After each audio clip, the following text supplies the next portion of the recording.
Provisions of this bill do not just end there, as the bill also seeks to provide for the establishment of the Coffee Honorable Board members, of Kenya, Mr. Speaker, which will be charged with a number of responsibilities. Among them is to enter into a memorandum of understanding with accredited university for training and administration of liquorous examinations. The board shall, in collaboration with the respective county executive committee members, equally establish capping centers in the counties, and this is for the purposes of conducting coffee quality analysis and matters to do with capacity building. If you're just joining us, the business of the National Assembly will be kicking off any moment from now. The Speaker of the House, Honorable Dr. Moses Wetangula, is already in the chambers ready to preside over the business. Enjoy your viewing and have yourself a great afternoon.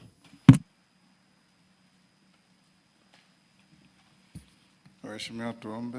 Ewe Mwenyezi Mungu ambaye kwa hekima na wema wako umetoa nyadhifa za viongozi na mabunge kwa ustawi wa jamii na utawala wa haki wa wanadamu, tukusihi utazame kwa neema nyingi sisi watumishi wako ambao wameridhika kutuita tutekeleze shughuli muhimu za jamhuri yetu. Tunakuomba uteremshie baraka zako sisi tuliokutanika hapa, na utujalie tuyatende na kufikiria mambo yote yatakayofikishwa mbele yetu kwa njia ya haki na uaminifu, ili utukufu na sifa zako ziendelezwe, na ili kustawisha amani, ufanisi na heri ya nchi yetu na wale ambao hawajazao wamezikabidhi mikononi mwetu. Amen.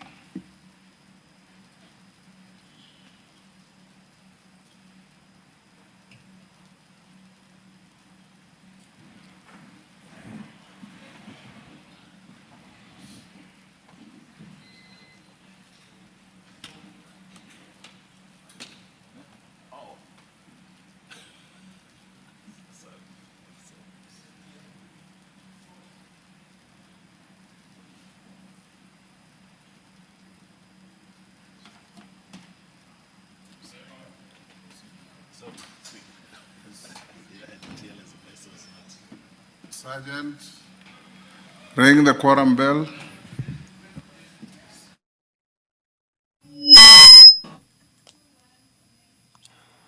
Well, the Speaker of the National Assembly, pursuant to Standing Orders number 34 of the National Assembly, subsection 1 of that Standing Orders that guides the House on matters quorum upon the commencement of business, has directed the Sergeant-at-Arms to ring the quorum bell for 10 minutes to give some time or some leeway, if you may like, for members of the National Assembly within the presence of Parliament to make their way into the chamber this afternoon to enhance the quoration of the House to commence business. According to the standing orders of the 13th Parliament, at least 50 members of the National Assembly are required to be in the chamber for the House to commence business. Before I handed you over for this live broadcast, I was just taking you through some of the provisions in the mediated version of the Coffee Bill, Bill number 10 from the National Assembly. And a look at the quality assurance for the coffee industry section is that the Coffee Board of Kenya will be charged with the responsibility of carrying out assessments on coffee quality maintenance at any premises in which the processing of coffee is carried out along the value chain. The board may also sample at any stage of the value chain to ascertain permissible maximum pesticide residue, and this is residue levels actually for the compliance with the set national and the international standards. Our dear viewers, remember, equally according to the standing orders of the House, on Wednesday afternoon, we have different cabinet secretaries appearing before the plenary to answer questions of concerns raised by the honorable members of the House. This afternoon, the National Assembly will be hosting the Cabinet Secretary for Agriculture and Livestock Development, Honorable Mutahi Kagwe, who will be answering a number of questions from about 4 members of parliament. Honorable Adan Haji, the MP for Mandera West, wants the Cabinet Secretary for Agriculture and Livestock Development to provide details on the reach of a national-wide animal vaccination campaign since its launch on the 30th of January 2025. Specifically, the total number of livestock vaccinated by species, these being cattle, sheep, goats, camels, and poultry. The member for Egembe Central, Honorable Daniel Karitho, also has a number of questions to the Cabinet Secretary. The member for Egembe Central wants the Cabinet Secretary for Agriculture to clarify the actual quantity of miraa exported daily. This is from Kenya to Somalia, given that the Agriculture and Food Authority reports an average of 15 tons per day, while the Nyambene Miraa Trade Association, popularly known as Nyamita, a duly registered and most active association in the region of miraa growing. Order, members. Order. Report exports over 40 we tons now have a day. quorum to transact business. Order.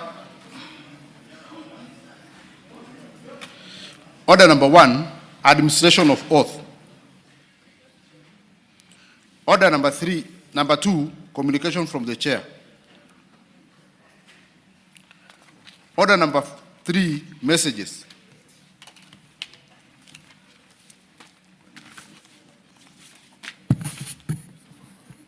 I also take the nearest seat.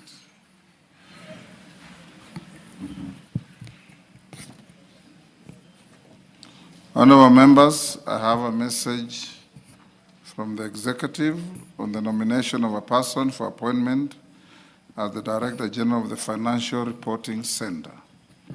Pursuant to the provisions of Standing Order 42.4, I wish to report to the House that I've received a message from the Cabinet Secretary for the National Treasurer and Economic Planning regarding the nomination of a person for appointment as the Director General of the Financial Reporting Center. In the message, the Cabinet Secretary conveys that in exercise of powers conferred by Section 25(2) of the Proceeds of Crime and Anti-Money Laundering Act, Cap 59A, he has nominated Mr. Naftali Kipchirchir Rono for appointment as the Director General of the Financial Reporting Center and now seeks the approval of the House. Honorable Members, Standing Order 45 provides that upon receipt of notification of a nomination for appointment, such nomination shall stand committed to the relevant committee for consideration. In this regard, I hereby refer the message together with the testimonials of the nominee to the Departmental Committee on Finance and National Planning for consideration. Honorable Members, Section 8 of the Public Appointments Parliamentary Approval Act, Cap 7F, requires the committee to which such nomination is referred to consider the matter and table a report in the House within 28 days. Nonetheless, conscious of the fact that the House is scheduled to proceed for the long recess from Friday, 5th December 2025, I hasten to clarify that the counting of days with respect to the consideration of the nominee will cease during the recess period and resume when the House first sits upon resumption. Honorable members, I urge the committee to immediately commence the approval process and notify the committee and the general public of the time and place for holding the approval hearing, and thereafter table its report on or before Thursday, 26 February 2026, to enable the House to consider the matter within the statutory timelines. Thank you.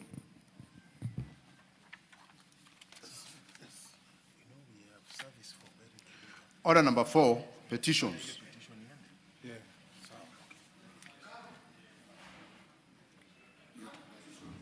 What do you call petition?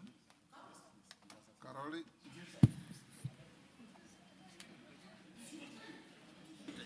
Caroli.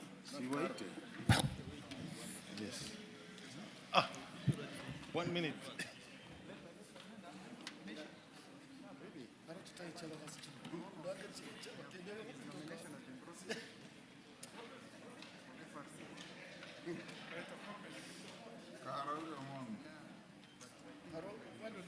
Thank you very much, Right Honorable Speaker.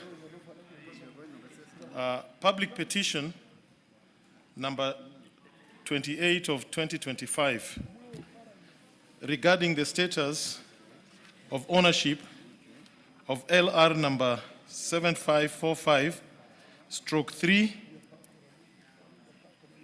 IR Inland Registry number 21038, forming the nucleus estate of Miwani Sugar Mills Limited, as succeeded by Miwani Sugar Company 1989 Limited in receivership.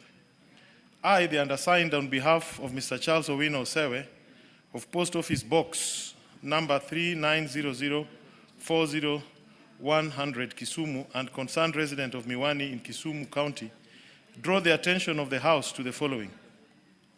That land parcel registered as LR number 7545/3 IR 21038 was alienated from land then owned and occupied by local communities, specifically and solely for the purpose of establishing a nucleus estate for Miwani Sugar Mills Limited, as succeeded by Miwani Sugar Company 1989 Limited in receivership. That towards the late 1980s, Miwani Sugar Mills Limited Company ran into financial difficulties and was reorganized by the government of Kenya into Miwani Sugar Company 1989 Limited in receivership. That in 1993, an individual by the name Mr. Nagendra Saxena commenced proceedings in Nagendra Saxena versus Miwani Sugar Mills Limited, Miwani Sugar Company 1989 Limited in receivership, and 3 others in the High Court of Kenya at Kisumu, which is civil case number 225 of 1993, and purported to have obtained an ex parte court order to recover Kenya shillings 114 million debt from the 2 companies. That it is on record that Mr. Nagendra Saxena never appeared in court in person, neither has he ever been seen anywhere within the Republic of Kenya, raising suspicion as to whether a person with the identity of Mr. Nagendra Saxena actually exists. That efforts by the Ethics and Anti-Corruption Commission, the Directorate of Criminal Investigations, and the Department of Immigration to trace the named person both in Kenya and India have all proved futile. That on 24th December 2007, a company by the name Crosley Holdings Limited, which is believed to be associated with Kibos Sugar Company, purported to have purchased LR number 7545/3 IR 21038 at a public auction at a sum of Kenya shillings 752 million.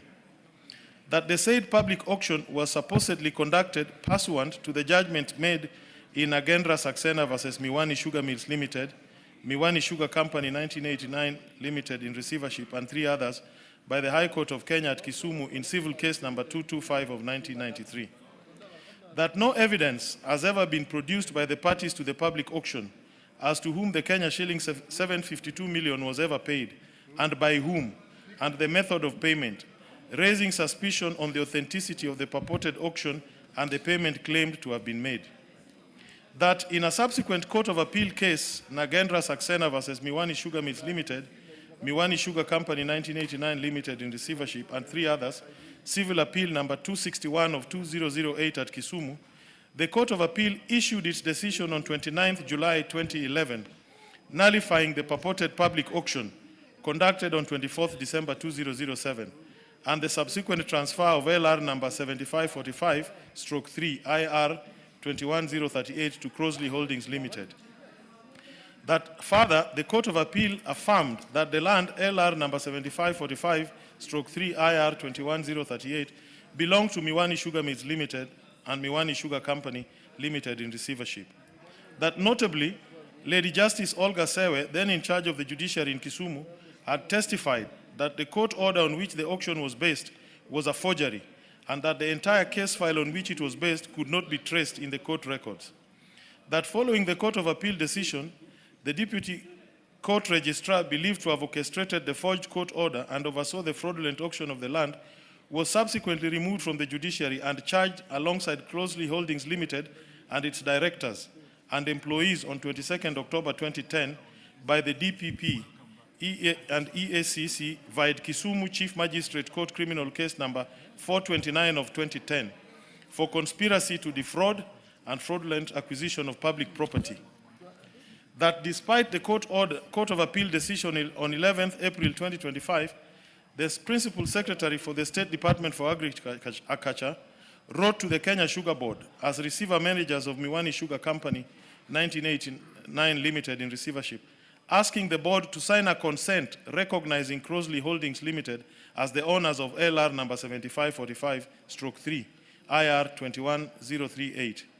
And that on 6th May 2025, the law firm of Owiti, Otieno and Ragot as lawyers for Miwani Sugar Company 1989 Limited in receivership, via a letter reference MISCO/LEG/volume 20/2025 declined to sign the consent, citing legal and ethical reasons.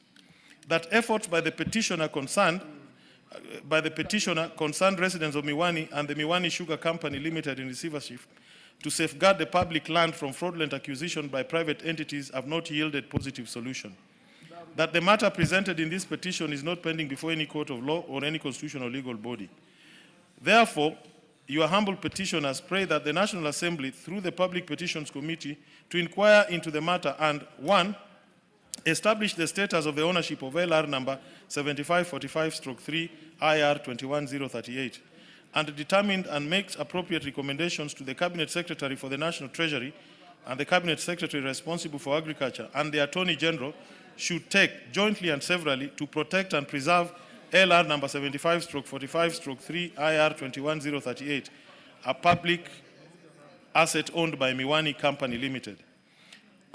Number 2, cause the Registrar of Persons and the Department of Immigration to investigate and report to the National Assembly on the existence or otherwise of a Mr. Nagendra Saxena. 3, provide a complete record of the outcome of investigations into alleged forgery and fraud by all the parties charged under DPP/EACC Kisumu Chief Magistrate Court Criminal Case number 429 of 2010. Number 4, cause the Attorney General to provide a written legal opinion and advisory to the National Assembly on the status of all the court cases, whether decided or pending, relating to the ownership of LR number 7545/3 IR 21038, and in the case of decided cases, whether they were appealable or appealed, and the actions being taken by the Attorney General to protect and preserve public property and interest in the subject matter. 5, investigate in collaboration with the Business Registration Service and determine the historical beneficial ownership of Crosley Holdings Limited and Kibos Sugar and Allied Industries Limited from the time of their incorporation. 6, investigate the official conduct and actions of current and former public servants and state officers in the National Treasury, Ministry of Agriculture and State Law Office in relation to the subject matter and associated cases to determine whether there has been dereliction of duty or conspiracy to defeat justice. And 7, make any other recommendations or action it deems fit in addressing the plight of the petitioners. And your petitioners will ever pray. Presented on this day, Honorable Speaker. With your indulgence, under Standing Orders 225, if 1 or 2 members with interest could comment, I would be very glad. Thank you, sir, Mr. Speaker.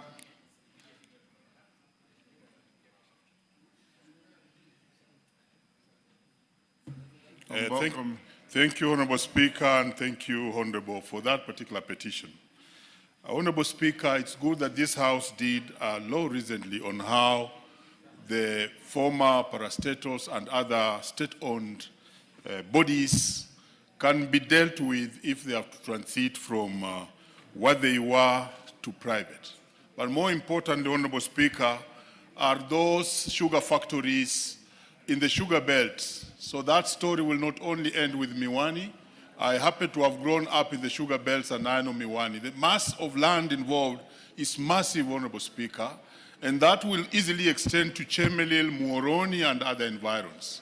That those large masses of land, which otherwise were owned by these sugar factories, and that before the sugar factories went under receivership, and therefore there were those companies and other suppliers whom they owned monies, are moving in to take those lands and those lands are too big and massive. It's very important that this House puts its foot down to get the correct position of who are the owners of those land masses, which are basically public land, because the government has shares in this Miwani land, Chemel and Muhoroni, so that they are safeguarded for public development and not individuals. It's worse when Kibos comes in. I get interested in this, Honorable Speaker, because we once dealt with this matter, and Kibos is a neighboring factor which has taken an opportunity, that opportunity to try and seize the land that was otherwise owned by Miwani. So therefore, the committee that will be dealing with this is a time we have to deal with these matters, and they'll replicate in other sugar factories that have gone under, like Chemel and Muhoroni. Thank you, Honorable Speaker. Yes, Oundo. Thank you, Honorable Speaker. Let me take this opportunity to commend my colleagues for bringing this petition to be handled by the Petition Committee of the National Assembly of Kenya. Honorable Speaker, the issue of land fraud perpetuated by some unknown hands, both in the judiciary, the legal profession, and of course my own profession, is becoming a thorn in the flesh and raising professional ethical issues that needs to be dealt with. Apart from just dealing with the substance of the matter, I would request the petitioner probably to reframe the petition to also include the issue of professional ethics in respect of the entire transaction. Honorable Speaker, a registrar of the court, of any court, to have connived with the conmen to literally, do what is alleged in the petition, that's professional misconduct, which should also be investigated so that the bar, all the rules and regulations are put in place to avoid such a matter in the past. To go to an extent, Honorable Speaker, to forge a court case, a court file, goes to the very heart of our rule of law and integrity of the judiciary. So I would request that the petition committee should expand this petition and this deliberation to go beyond the substance. But Honorable Speaker, I must also be on record, and the courts have variously held the same, that a title fraudulently acquired is just a mere piece of paper, as one minister once said some years back, that a title is just a mere piece of paper. It's a legally held position, and from the academia, a title that's acquired fraudulently has got no force in law. With those few remarks, I second the petition, and I hope we'll get a report as soon as possible. Thank you. Thank you. I'll commit the petition to the Committee on Public, to the Committee of Lands in terms of the enormity of the matter, so that the Committee of Lands can look through all the allegations raised of forgery, fraud, acquisition of a fake title, a mock auction, and all the issues alleged in the petition, and report back within the statutory time set out in our standing orders, that is 60 days, excluding the recess period. Yes, Julius Sunguli? Is really to request a bit more of direction. I'm really delighted that you have referred this matter to the Committee on Lands, because there has been a practice that we are referring you are referring most of the matters to the Petitions Committee when they do not actually have the capacity to deal with land issues. What will happen, Mr. Speaker, with some of the land matters that are in the Petitions Committee? Isn't it possible that sometimes you ask them to widen their scope so that they can sit together with the petitions with the Committee on Lands, so that we can eventually get to justice? Given the fact that you don't even have a lawyer in the Petitions Committee, it's becoming a bit of a problem when we appear before them. You want me to do so moto or on being moved by somebody? All right, I'll move you on a particular issue. Yes, Owen Bayer. On the same matter, Honorable Speaker, with utmost respect to you, Honorable Speaker, this matter of whether petitions are a preserve of the Petitions Committee only, or can actually be given to other committees was once a subject of intense debate here. And I think the Deputy Speaker was in the seat some time ago, and we said we await the ruling of the Speaker on the same. But I have seen this. It's not been brought to my attention yet. So I have seen that you have... The correct position is this. In the absence of any militating factors, in the view of the Speaker, the petition goes to the Petitions Committee. But if it's the view of the Speaker, a petition is of such complexity that it requires to be looked at by a departmental committee that oversights that particular department, then the petition can be directed. And you've been here and seen me direct some petitions to finance, others to JLAC, and now this one to lands. And if you want a comprehensive reasoned ruling, I'll give you. I think I'm guided, Honorable Speaker, very guided and much obliged. But I'd like to say that probably we need that ruling so that we dispel that my petition has been discriminated. I wanted it to go to this place, but it has been taken to this place. But if there is a reasoned ruling, Honorable Speaker, it will help guide the thoughts of everyone else. Thank you. Next, Speaker. yes, Tongoyo, Gabriel. Thank you, Honorable Speaker. On the same matter, Honorable Speaker, on the issue of this land petition going to the land committee, majority of them, I also want to say that is a good idea.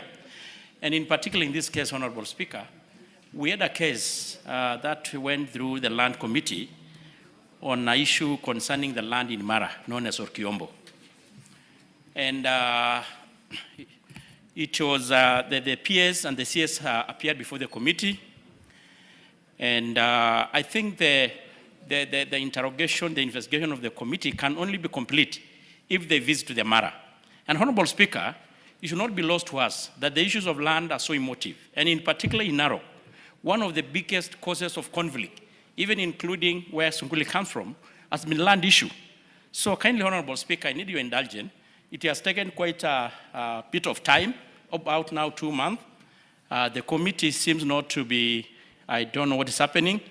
I need your indulgence so that at least you kind of compel the committee to visit the Masai Mara so that at least they can able to have the report on the same. I'll look at the matter and advise you. Next order. And members, remember we have CS Agriculture coming in. Owen, let me know as soon as he's here. Next order. Order number 5, papers. Majority Leader.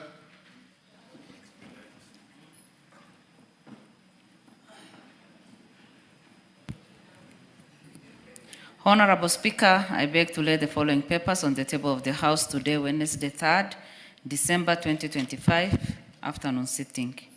A, reports of the Auditor General and the financial statement for the years ended 30th June 2025 and the certificates therein in respect of 1, African Union and other international organization subscription fund, 2, business registration service, 3, consolidated fund service, pension and gratuities, 4, contingents fund, 5, East Africa tourist visa fee collection account, 6, Ewazonjiro North River Basin Development Authority, 7, Kenya Film Commission, 8, Kenya Institute of Supplies Examination Board, 9, Kenya National Entrepreneurs Saving Trust PLC, 10, Nairobi National Polytechnic, 11, National Assistance Trust Fund for Victims of Trafficking in Person,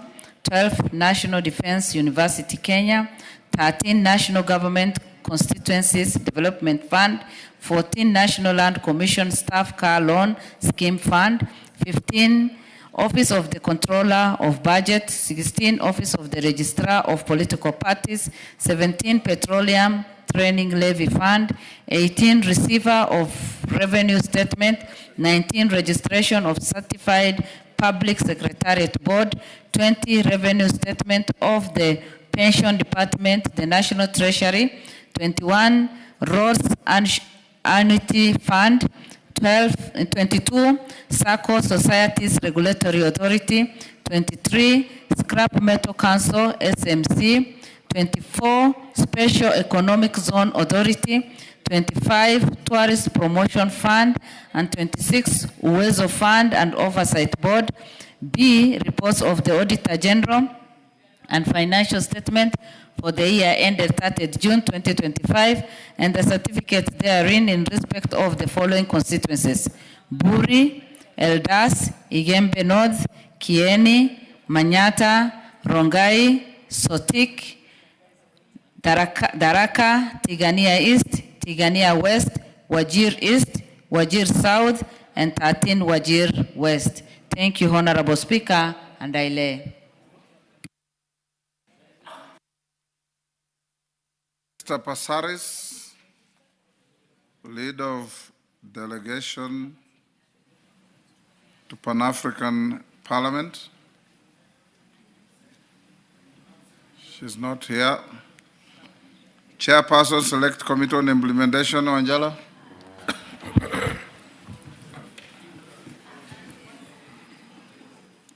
Thank you, Honorable Speaker. Honorable Speaker, I beg to lay the following paper on the table of the House today, Wednesday, 3rd December 2025. Fifth report of the Committee on Implementation on the implementation status of the report on petitions and resolutions passed by the House. I hereby lay. Chairperson, Special Funds Accounts Committee.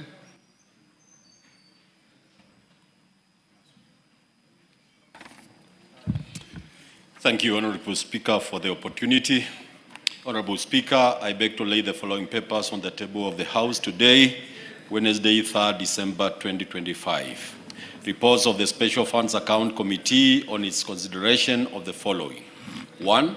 17th report on the audited accounts for the Director of Public Prosecutions Mortgage and Car Loan Scheme Fund for the financial years 2018-2019 to 2022-2023. Kenya Universities and Colleges Central Placement Staff Car Loan and Mortgage Scheme Fund for the financial years 2018-2019 to 2021-2022.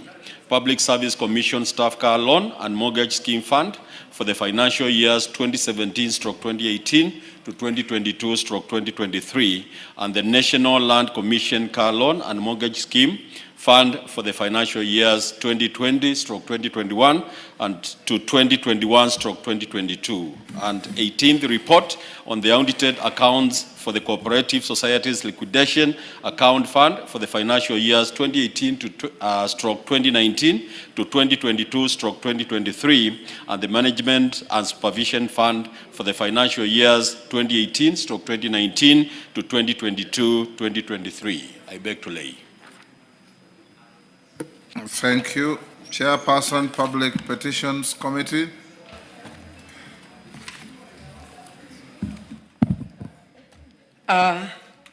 Honorable Speaker, I beg to lay the following papers on the table of the House today, Wednesday, 3rd December 2025. Reports of the Public Petitions Committee on its consideration of 1. Public Petition number 65 of 2023 by Mr. Charles Ochola Osango regarding enactment of a geophysical professional bill. 2. Public Petitions number 68 of 2023 by the Honorable Robert Pukose, CBS MP, regarding irregular and double allocation of land in Chepchoina settlement schemes in Trans Nzoia County. 3. Public Petition number 75 of 2023, Mr. Fred Ondiek Kagwe, regarding enactment of the proposed Kenya Robotics and Artificial Intelligence Society Bill. 4. Public Petitions number 19 of 2024 by the Honorable Martha Wangare MP regarding settlement of residents of Oljerai community in Oljerai Farm in Nakuru County. And 5, public petitions number 6 of 2025 by the Honorable Ken Ochonga, MP, regarding persistent harassment and unlawful eviction of people living on LR number 176/111/MN, and I beg to lay, Honorable Speaker. Thank you, Janet. Vice Chairperson, Departmental Committee on Defense, Intelligence, and Foreign Relations. Major Bashir. Thank you, Honorable Speaker. Honorable Speaker, I beg to lay the following papers on the table of this House today, Wednesday, 3rd December 2025. Reports of the Joint Committee on Defense, Intelligence, and Foreign Relations on 1, an inspection visit to the Kenyan diplomatic missions in the United States of America from 14th to 23rd May 2025, and 2, participation in the 38th African Union Summit held in Addis Ababa, Ethiopia from 12th to 17th February 2025. I thank you. Thank you. Chairperson, Departmental Committee on Energy. Honorable Speaker, I beg to lay the following paper on the table of the House. Today, Wednesday, 3rd December 2025, report of the Departmental Committee on Energy on its consideration of the Energy Amendment Bill, Senate Bill number 42 of 2023. Thank you, Honorable Chair. Speaker, sorry. Leader of the delegation, Cynthia Muge, to IPU. Honorable Speaker, I beg to lay the following paper on the table of the House today, Wednesday, 3rd December 2025, afternoon sitting. A report of the 14th Interparliamentary Union Global Conference of Young Parliamentarians that was held in Lima, Peru from 11th to 13th of September 2025. I beg to lay. Leader of delegation to IPU US, Fred Kapondi. Fred Kapondi. Cindy, are you also laying this?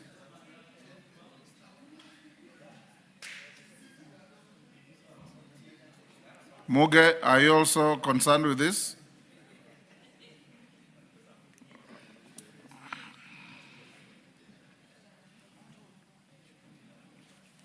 Next, leader of the delegation, Deputy Speaker, to the 6th World Conference of Speakers of Parliament in Geneva.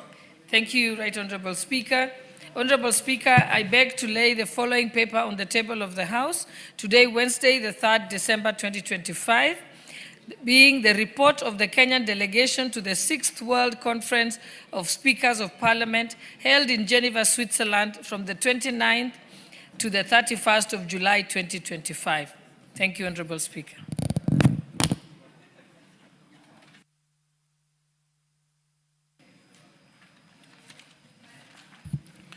Order number 6, notices of motion. Chairperson, Special Funds Accounts Committee, Kivaso. Thank you, Honorable Speaker. Honorable Speaker, I beg to give notice of the following motion, that this House adopts the 17th report on the audited accounts for the Director of Public Prosecution Mortgage and Car Loan Scheme Fund for the financial years 2018-2019 to 2022-2023, the Kenya Universities and College Central Placement Staff Car Loan and Mortgage Scheme Fund for the financial years 2018-2019 to 2021-2022, the Public Service Commission Staff Car Loan and Mortgage Scheme Fund for the financial years 2017-2018 to 2022-2023, and the National Land Commission Car Loan and Mortgage Scheme Fund for the financial years 2020-2021 to 2021-2022, laid on the table of the House on Wednesday, 3rd December 2025. Honorable Speaker, I beg to give notice of the following motion, that this House adopts the 18th report on the audited accounts for the Cooperative Societies Liquidation Account Fund for the financial years 2018-2019 to 2022/2023 and the Management and Supervision Fund for the financial years 2018-2019 to 2022/2023, laid on the table of the House on Wednesday, 3rd December 2025. Thank you, Speaker. Bashir, Vice Chairman. Thank you, Honorable Speaker.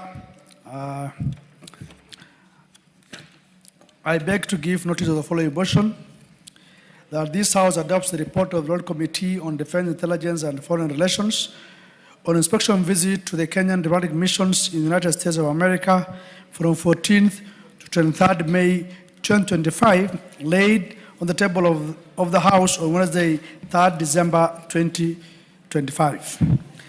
I have another report, notice of motion, Honorable Speaker. Honorable Speaker, I beg to give notice of the following motion, that this House adopts the report of the Departmental Committee on Defense, Intelligence and Foreign Relations on its participation in the 38th African Union Summit in Addis Ababa, Ethiopia, from 12th to 17th February 2025, laid on the table of the House on Wednesday, 3rd December 2025. Thank you. Thank you. Wanjala, Chair, Implementation. Thank you, Honorable Speaker. Honorable Speaker, I beg to give notice of the following motion, that this House adopts the 5th report of the Select Committee on the implementation status of reports on petitions and resolutions passed by the House, laid on the table of the House on Wednesday, 3rd December 2025. Thank you, Honorable Speaker. Thank you. Next.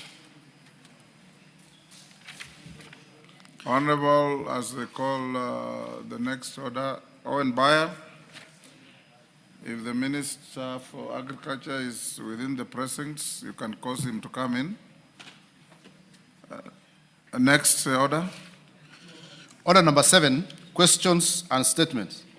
Member for Westlands.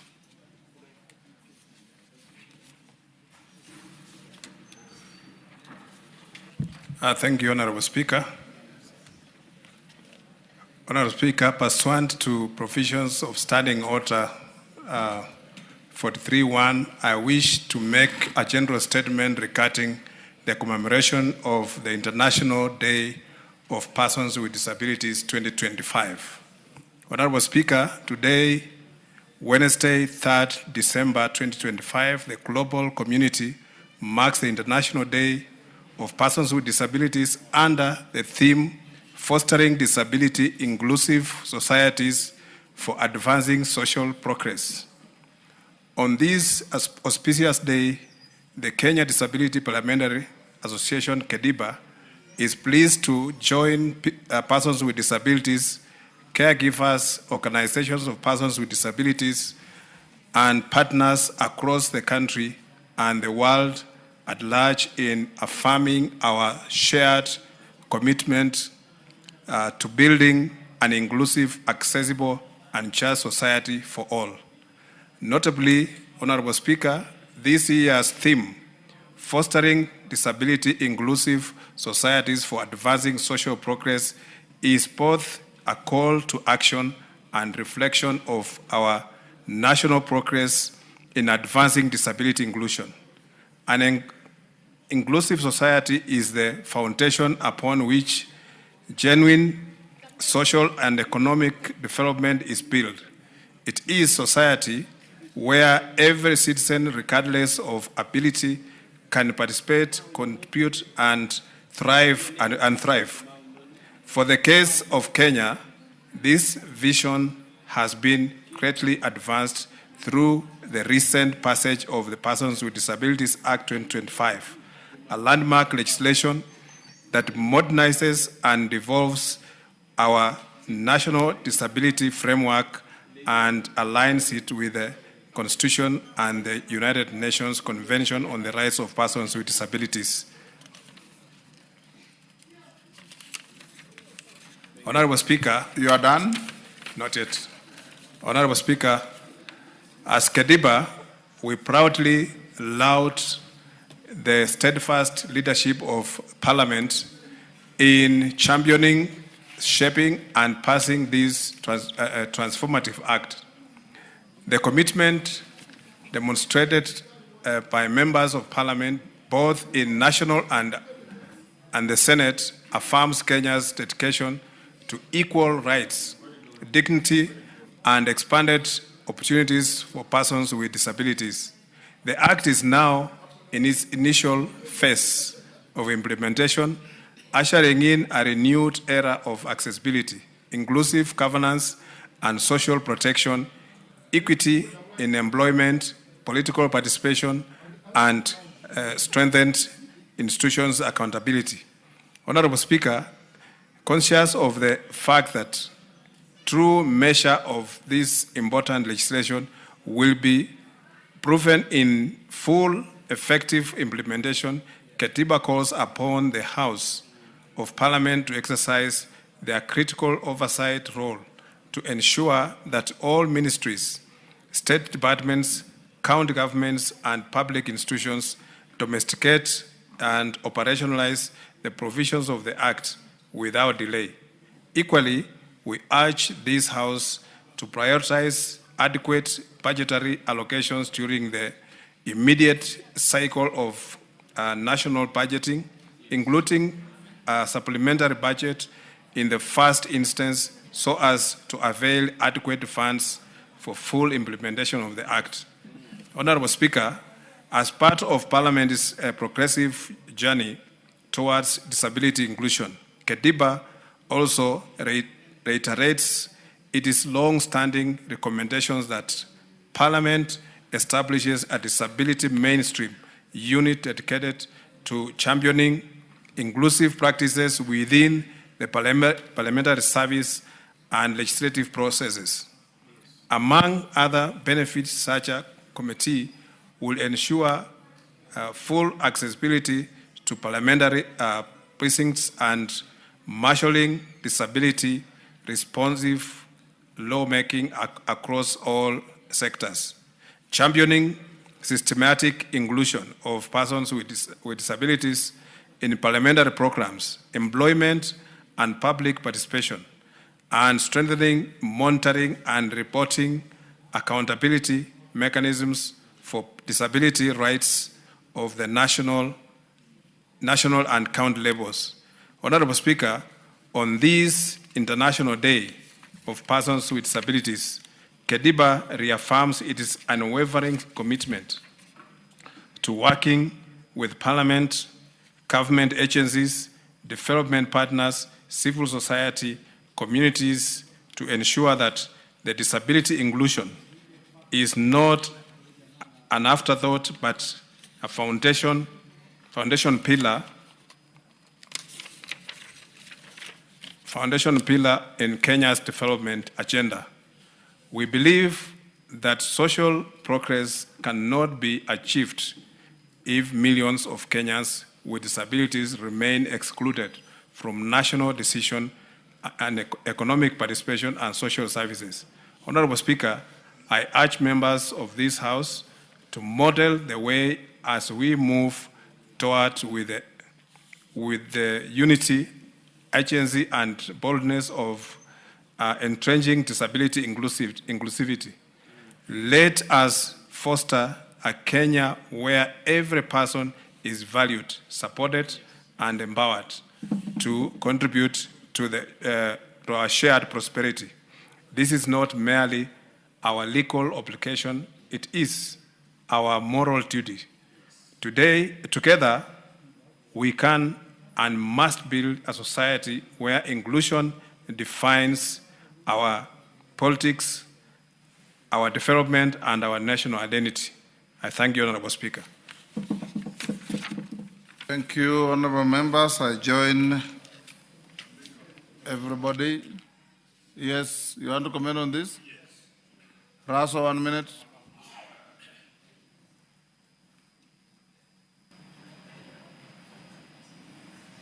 Thank you very much, Honorable Speaker.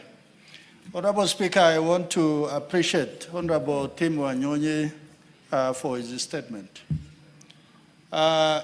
disability nowadays, in the olden days, it comes through natural cause. But with development, with a lot of things, accidents and many other things, there are members who come to this house when they're walking on their 2 feet.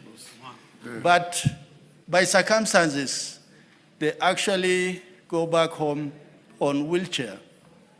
Honorable Speaker, what he has presented, he has called on this house that we must stand up for people with disability, whether they are in school, whether they are in communities, wherever they are, so that they enjoy equal opportunity. Mr. Speaker, I must thank you in this house. When you walk around Parliament today, in the offices, coming to the gallery, to the chamber, a lot of improvement is being shown. That somebody is thinking that not everybody can walk on their 2 feet to whatever destination in the premises of Parliament. You will stand out and history will remember you. I think as far as the law is concerned, which he has raised, I think we must stand up and be counted. That a lot of things are yet to be done, but I think this is the starting point. For Honorable Tim Wanyonyi and many others, we congratulate them because they have given leadership in this country under sometimes very challenging circumstances. Thank you, Honorable Speaker. Dakika moja. Thank you, Honorable Speaker, and I want to thank Honorable Tim Wanyonyi for that statement on the International Day for People Living with Disability. And the day is related and associated with the United Nations since, I think, 1992. And today was that particular day. But I want to thank him and reiterate that there's need for the parent ministry to work closely with Parliament and parliamentarians so that the celebrations go deep to the constituencies or sub-counties and even lower. I know a few counties have been able to celebrate this day and even mark it, but not all counties have done so. Honorable Speaker, even in this House, not all the constituencies have celebrated this day. Partly it's because the sensitization of the day is not done mainstreamed properly from the ministry down to the other leadership. So I would want to ask a close working relation of the parent ministry with the parliamentarians so that we can celebrate these people, mark their day when it comes on 3rd of December, and mainstream them, include them, and apply equity that they require. One thing that really affects the people living with disability, Honorable Speaker, has been the issue of them being asked to keep on changing the card. There's a card which they are given. But every after time that they have raised that card, another one comes so that they pay again. It's an issue that I think the committee concerned, or even just the ministry, must attend to so that we don't keep on replicating the same card. And Time up. Yes, Hassan. Dakika moja. Thank you, Mr. Speaker. I'd like to add my voice and thank Honorable Wanyonyi for bringing up the importance of this International Day for Disability. I would like to support the points that he's raised. We have made some progress as far as Parliament is concerned in access in terms of going around the building.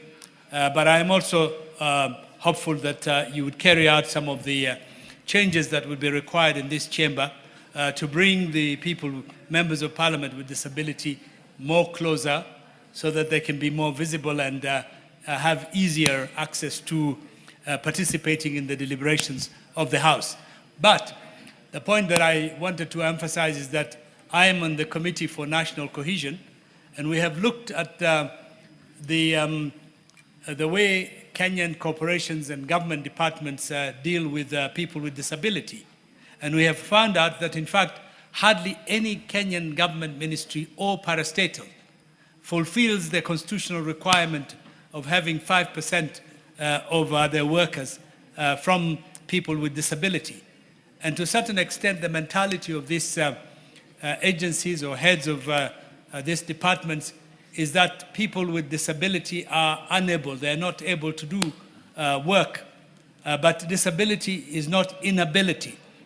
And therefore, this House needs to do more to make sure that, in fact, this legislation is fulfilled and many of these organizations are able to provide more opportunities to people with disability.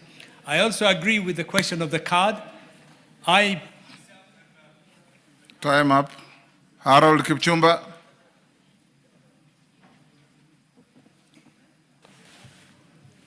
Thank you, Honorable Speaker. I want to join my brother, Honorable Tim, and thank him for having given this statement.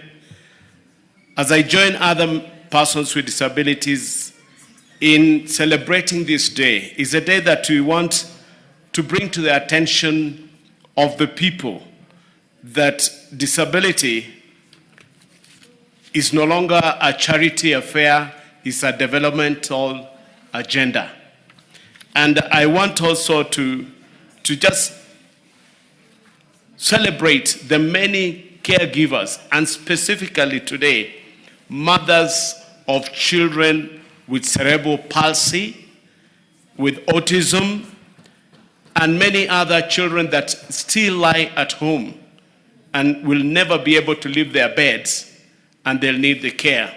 It's a day that we want to call upon duty bearers, members of parliament, the executive, other agencies, specifically Ministry of Health, to bring on board the drugs that are needed for lifelong support of these children to be part of the essential drugs.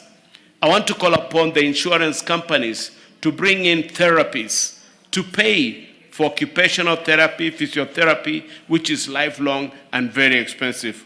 Honorable Speaker, this is a day that persons with disabilities would stand up with a rallying call that nothing about us without us. Thank you. Thank you. We'll end up there. Honorable members, the entire House joins in commemoration of the International Day of Persons with Disabilities, both in Kenya and worldwide. We'll now, clerk, let's put the question at order number 8. Yeah. Catherine Omanyo, you have a statement? Very quickly. Thank you, Mr. Speaker. Honorable Speaker, pursuant to the provision of Standing Order 259D, Section 2B, I rise to extend hearty congratulations to our athletes for their exemplary performance in the Deaflympics Games that were held in Tokyo, Japan from 16th to 25th November 2025. Honorable Speaker, I had the privilege and honor to attend the Deaflympics Games in Tokyo, Japan, where Kenya was well represented by a contingent of 166 individuals, which included athletes, team officials, interpreters, delegates, and medics. The Kenyan athletes participated in 5 disciplines, which were athletics, women basketball, men's handball, golf, and swimming. Notably, the athletes performed splendidly, winning a total of 15 medals, being 5 gold, 6 silver, and 4 bronze. The medal winners were as follows. Gold, Ian Wambui Kahinga, men's 10,000 meters. James Mwanza Musembi, men's 1,500 meters. Lucas Wanjiru Wandia, men's 3,000 meters steeplechase. Elkana Kiprop Rono, men's 800 meters. Ian Wambui Kahinga, men's 5,000 meters. Silver, it was David Kiptum Kipkogei, men's 10,000 meters. Simon Gona Menza, Lynette Fwamba Nanjala, Isaac Tonhi Atima, and Beryl Atieno Wamira, 4x400 meters mixed relay. 3, we had Elikana Kiprop Rono, men's 1,500 meters. Jacob Kemoi Kibet, men's 3,000 meters.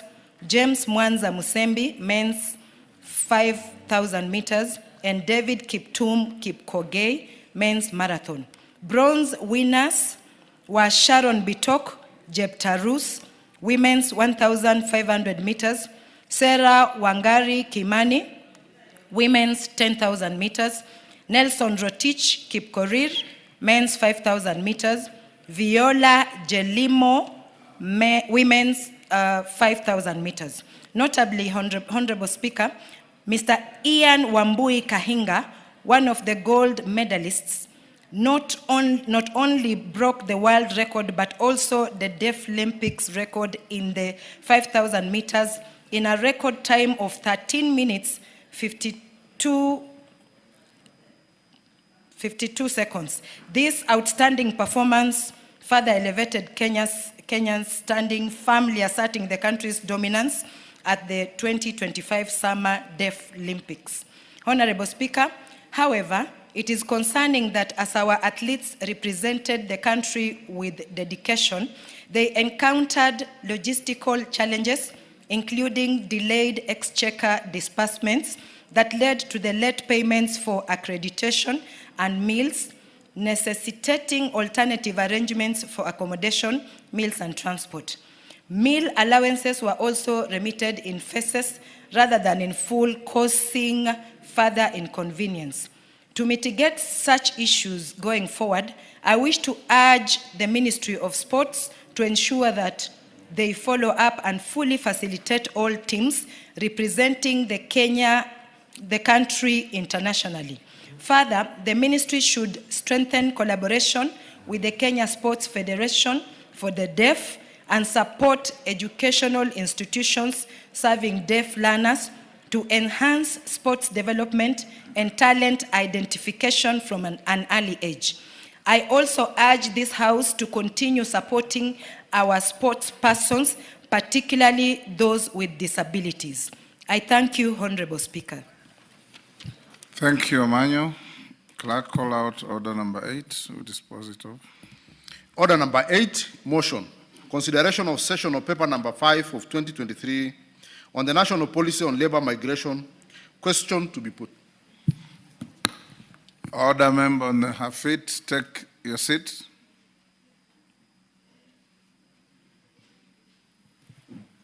Honorable members, I'll now put the question at order number 8, which is that this House adopts the joint report of the Departmental Committee on Labor and the Select Committee on Diaspora Affairs and Migrant Workers on the consideration of session of paper number 5 of 2023 on the national policy on labor migration, laid on the table of the House on Thursday, 9th October 2025, and approved session of paper number 5 of 2023 on the national policy on labor migration.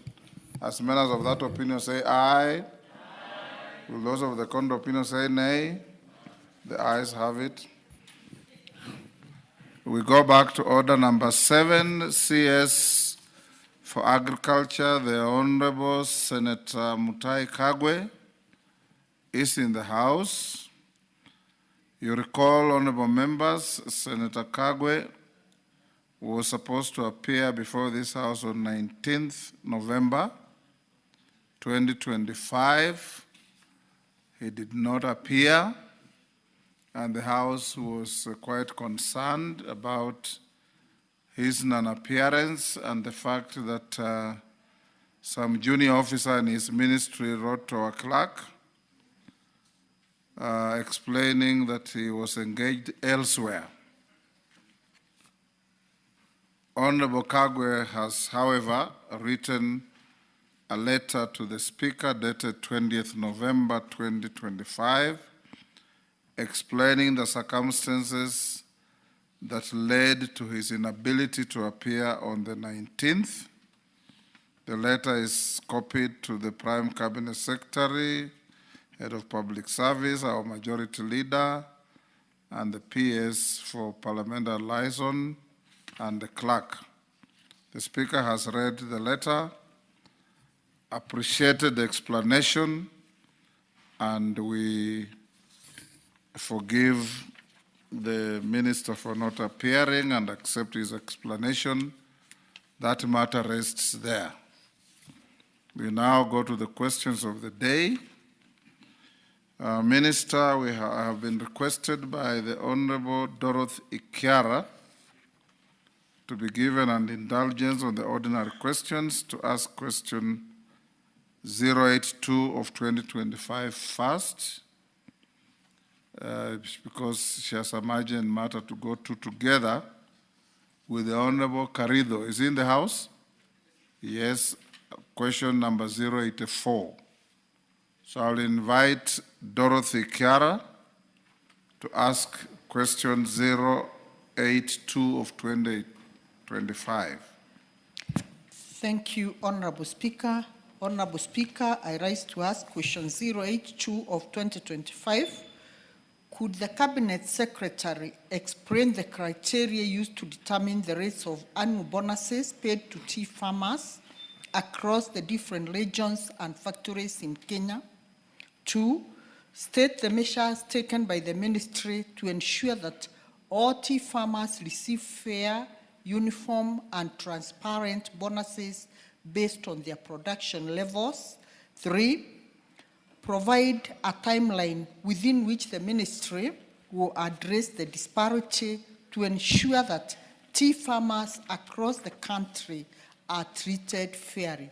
Thank you, Honorable Speaker. CS. Thank you. Thank you. The microphone. Wapi fundi wa mitambo?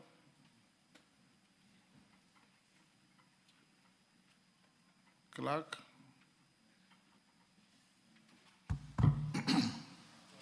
Thank you very much, Honorable Speaker. Honorable Speaker, from the outset, let me once again reiterate my apology for my absence when you indeed wanted me to be here. But as explained in my letter, Mr. Speaker, first and foremost, let me just say that nobody has got more respect for this House than I have. Mr. Speaker, you and I were here 22 years ago when I was a member of this House, and subsequently also a member of the other House. So the institution of Parliament is one that I have got greatest respect for. Indeed, Mr. Speaker, if I disparaged or in any way demeaned this House, it would be tantamount to demeaning myself, and I have no intentions of doing so. So, Mr. Speaker, once again, let me reiterate my apology for the same. In response to the honorable member's question, Honorable Dorothy Ikiara, Mr. Speaker, let me just say from the outset that tea is an extremely important crop for this nation. For indeed, Kenya's exports start with tea, and Mombasa is the largest tea auction place in the world. And given the position of tea in the agricultural sector, we take any matters tea extremely seriously. So in response, therefore, let me just say that the payment model, the payment model used by smallholder tea factories to pay green leaf supplied by farmers is structured into a monthly pay, which is called the initial payment, and the second payment, which is popularly referred to as tea bonus. The initial payment is an advance payment against farmers' green leaf deliveries for the month, as the proceeds from the sale of tea have not yet been realized at the time. In this regard, tea farmers are paid on a monthly basis an initial amount ranging between 23 and 25 shillings as determined by the board of their respective tea factories. The second payment, which is popularly known as the tea bonus, is the balance of the total sales minus the total cost of production, including the monthly payment. However, the second payment is dependent on 3 major factors. The first one is the price realized at the tea auction, and that in itself has got its own functions. The second one is the exchange rate of the US dollar, since we trade the tea in US dollars. And the third one is cost of production, and the cost of that production varies from factory to factory and region to region. On the auction price trend, during the financial year 2024-2025, the overall average auction prices for the smallholder tea factories dropped to an average of US dollars 2.41 and from US dollars 2.54 the previous year. The smallholder tea factories under the management of KTDA account for nearly 50% of the total tea produced in the country. The other proportion is accounted by the private independent factories, about 25% of that, and plantations and multinational factories, about 24.4% of that, and the state-owned Nyayo tea zones, some 0.7%. The decline in prices affected across all tea producers, not just in Kenya, but across the region. And the drop in prices was due to challenges in key export markets, such as Pakistan and Egypt, which had inadequate forex for importation of tea, conflicts in Sudan, the market access challenges, as you well know, in Iran. The markets collectively account for about 70% of Kenya tea exports by quantity. You will also remember, Mr. Speaker, that Russia is also a destination of our tea, as is Ukraine. And those two markets were effectively closed for our markets, and consequently, the higher supply than demand. West of the lift holder factories had lower prices at an average of US dollars 1.78 per kilogram of made tea. This is attributable to lower quality compared to what the market demands. Apart from the smallholder factories in the west of the lift, other producers who produce lower quality teas include areas like Mishimkuru in the east of the lift, private factories, and multinational tea factories.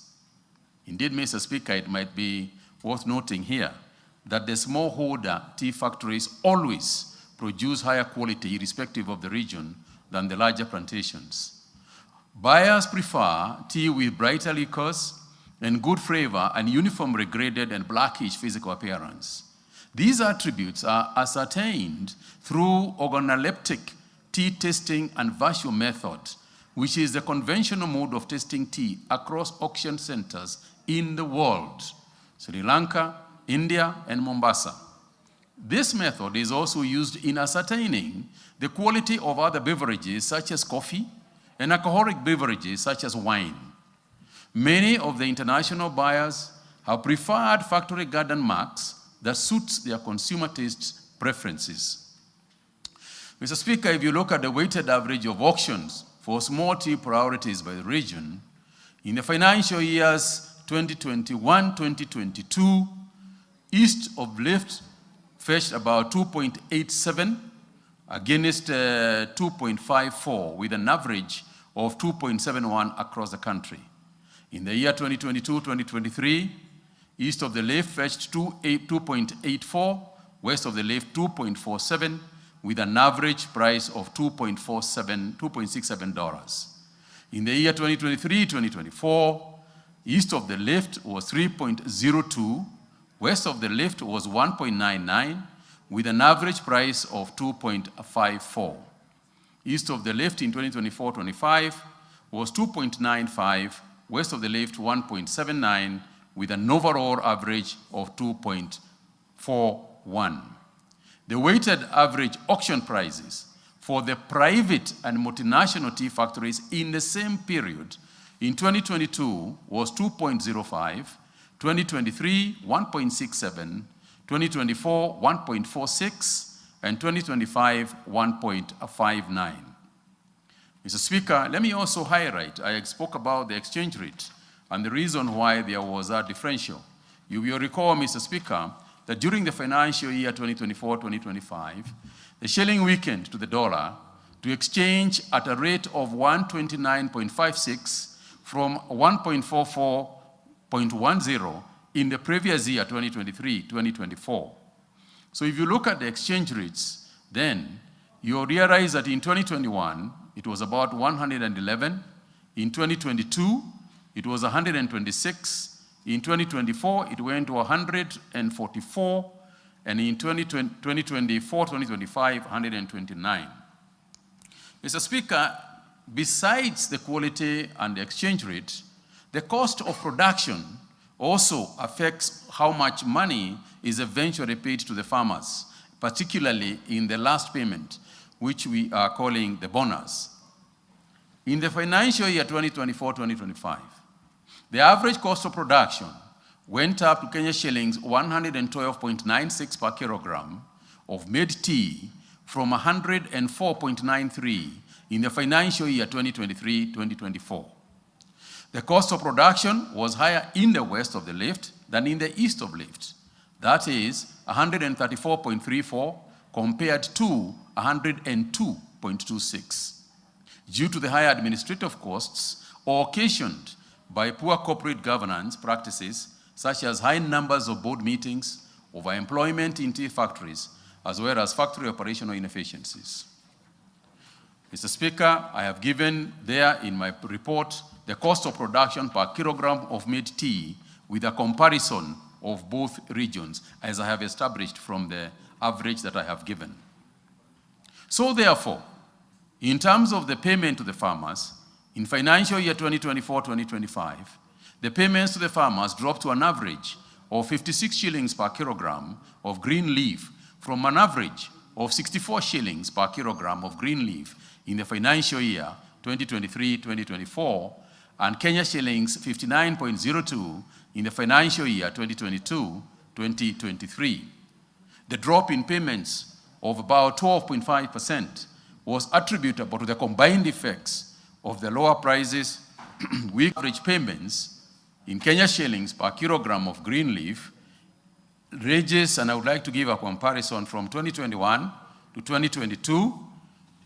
In the east, it was 56 shillings. In the west, it was 42. In 2022-2023, in the east, it fell 65.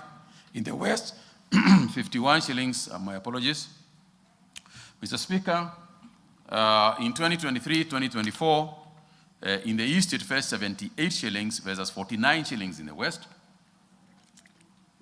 and 69 shillings versus 38 shillings in 2024 and 2025, respectively.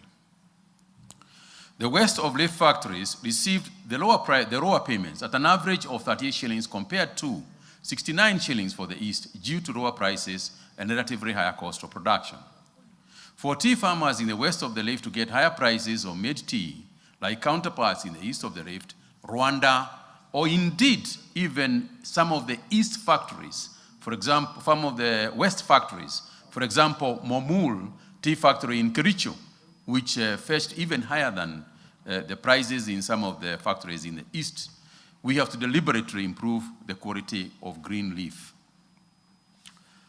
On the second issue of the measures taken by the ministry to ensure tea farmers receive fair, uniform and transparent bonuses based on production levels, Mr. Speaker, we are cognizant that lower tea prices are due to quality of tea. The government has initiated various programs to improve the livelihoods of smallholder tea farmers, which aims at improving the average payments to the smallholder tea farmers from 50.18 shillings per kilogram of green leaf in 2022 to at least 100 shillings by 2027, irrespective of the area, as enshrined under the bottom-up economic transformation agenda. And these measures include the following. Given that the quality of tea is majorly determined by the quality of green leaf, the ministry and other relevant industrial players have developed a guideline/standard on the quality of green leaf plucked and delivered for processing by tea farmers to the factories. A multi-agency committee comprising of the Ministry of Agriculture and Livestock Development, the Tea Board of Kenya, the Tea Research Foundation, tea factories and traders have finalized developing a draft guideline on the quality of green leaf to be adopted by tea factories across Kenya. The guideline prescribes the minimum standard on green leaf quality to be processed by all tea factories, and once implemented, it will bridge the quality and price differentials between the West and East blocks. The Tea Board of Kenya, in collaboration with the counties, is currently sensitizing tea farmers and factories on green leaf quality standards.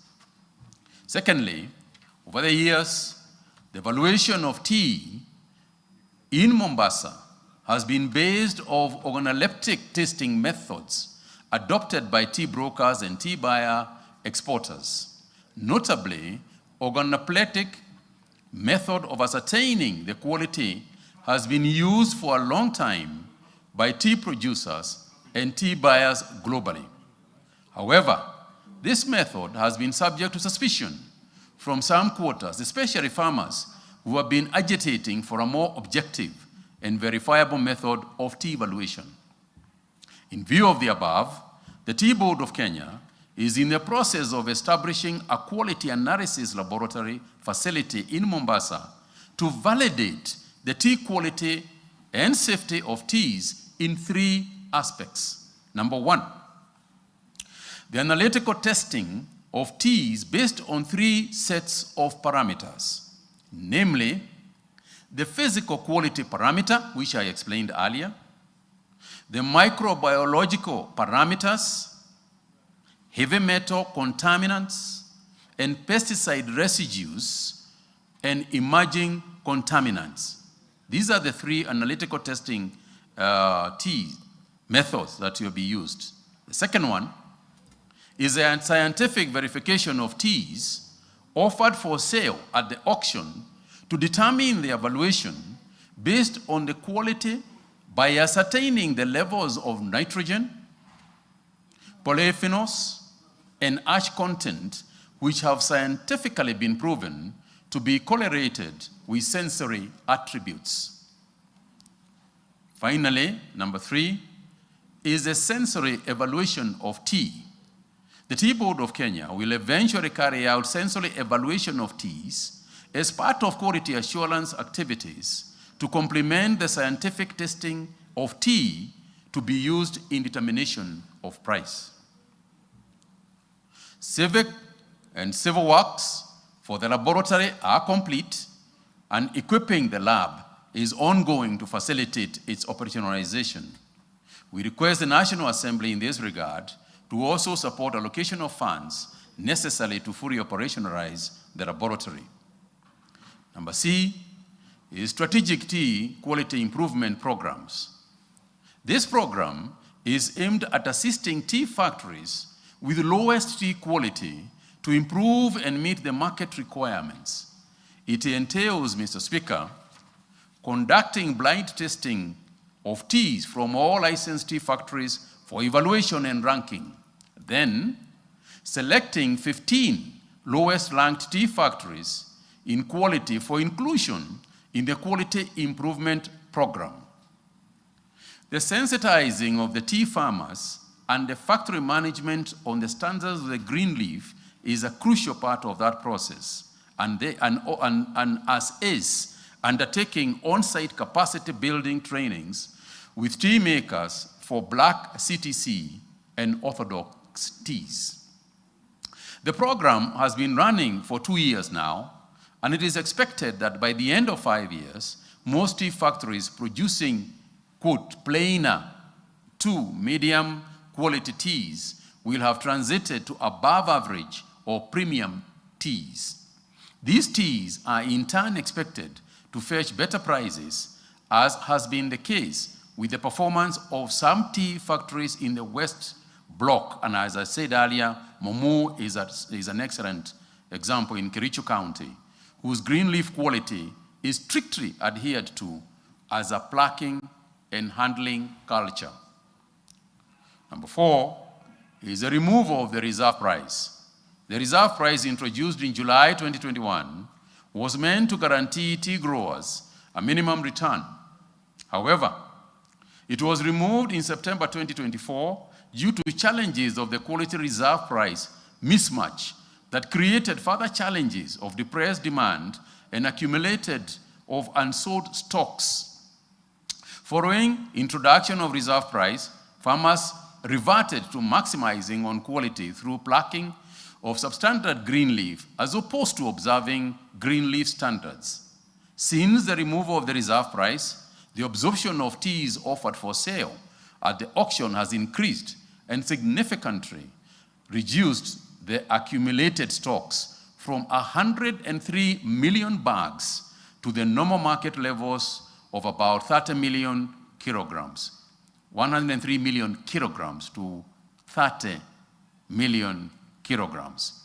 This has not only enhanced liquidity for the tea factories, but also reduced on financial borrowing and forced tea factories to revert to quality tea production.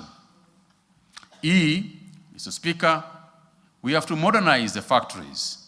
And in order to address the inefficiencies in various tea factories, the government is providing some 3.7 billion shillings loan facility at a concessionary rate of 5% from the Kenya Development Corporation to all smallholder tea factories, those who wish, in order to modernize equipment and machinery in small tea factories in Kenya. It is also expected that the factories will use the facility to also expand their production of orthodox teas, which fetch higher prices in the niche markets in order to reduce reliance on CTC teas, which are currently facing challenges of oversupply in the global markets. KTDA is also investing in factory modernization and energy solutions to cut costs and improve competitiveness. And in this regard, Mr. Speaker, I hope that the Committee on Energy is also going to assist us in fast-tracking the clearing of KTDA energy production areas so that they can cut the costs. Mr. Speaker, green leaf diversion, that is hawking and factory compliance, is a crucial part of this, again, aim at improving the quality. In the last 1 year, collaboration efforts between the Tea Board of Kenya and the Ministry of Interior have beefed up surveillance operations to curb green leaf malpractices in tea growing areas. Consequently, the tea industry has experienced reduced levels of malpractices, especially green leaf diversion by tea growers. In addition, the Tea Board has enhanced compliance inspections, and most tea factories and producers have shown considerable improvement in complying with tea industry code of practice, what we popularly call KS 2128, and with the terms and conditions of their manufacturing licenses. This has enabled them continually improve in undertaking good agricultural practices at the production of green leaf and good manufacturing practices in processing of tea. There has been remarkable reduction in cases of tea hawking and theft evidenced in the number of complaints and cases reported. Mr. Speaker, in terms of financial and governance audits, in order to mitigate against increasing cost of production at tea factories, the Tea Board of Kenya has initiated financial and governance audits in various tea factories aimed at establishing the corporate governance practices in tea factories and any more practices within the management or board that could negatively affect the interests of the tea farmers, particularly in their earnings. In the last 1 year, 6 factories have been audited, and the directors required to account for various malpractices that affects payments to tea farmers. However, there are limited provisions in the Tea Act 2020 to ensure good corporate governance practices. In this regard, an amendment of the Tea Act to allow the Cabinet Secretary to prescribe corporate governance guidelines and the code of conduct of industry players mirrored along the WASREB water sector governance guidelines in 2024, passed by this House, is required. Mr. Speaker, we are in the digital era and digital age, digital marketing, and e-commerce and B2B marketplace is the next place to go in order for us to increase the prices. As an alternative marketing channel, the Tea Board of Kenya will work jointly with the private sector partners to implement and promote an online trading platform, e-commerce, to enhance market access for Kenya tea and tea products. The objective of e-commerce platform is to provide a direct link between the tea consumers and the tea producers, resulting to short route to market, increased tea sales, both value-added and bulk teas, by providing the consumers with a variety of high-value teas to choose from, convenience to the consumer, and to create brand awareness of Kenya teas.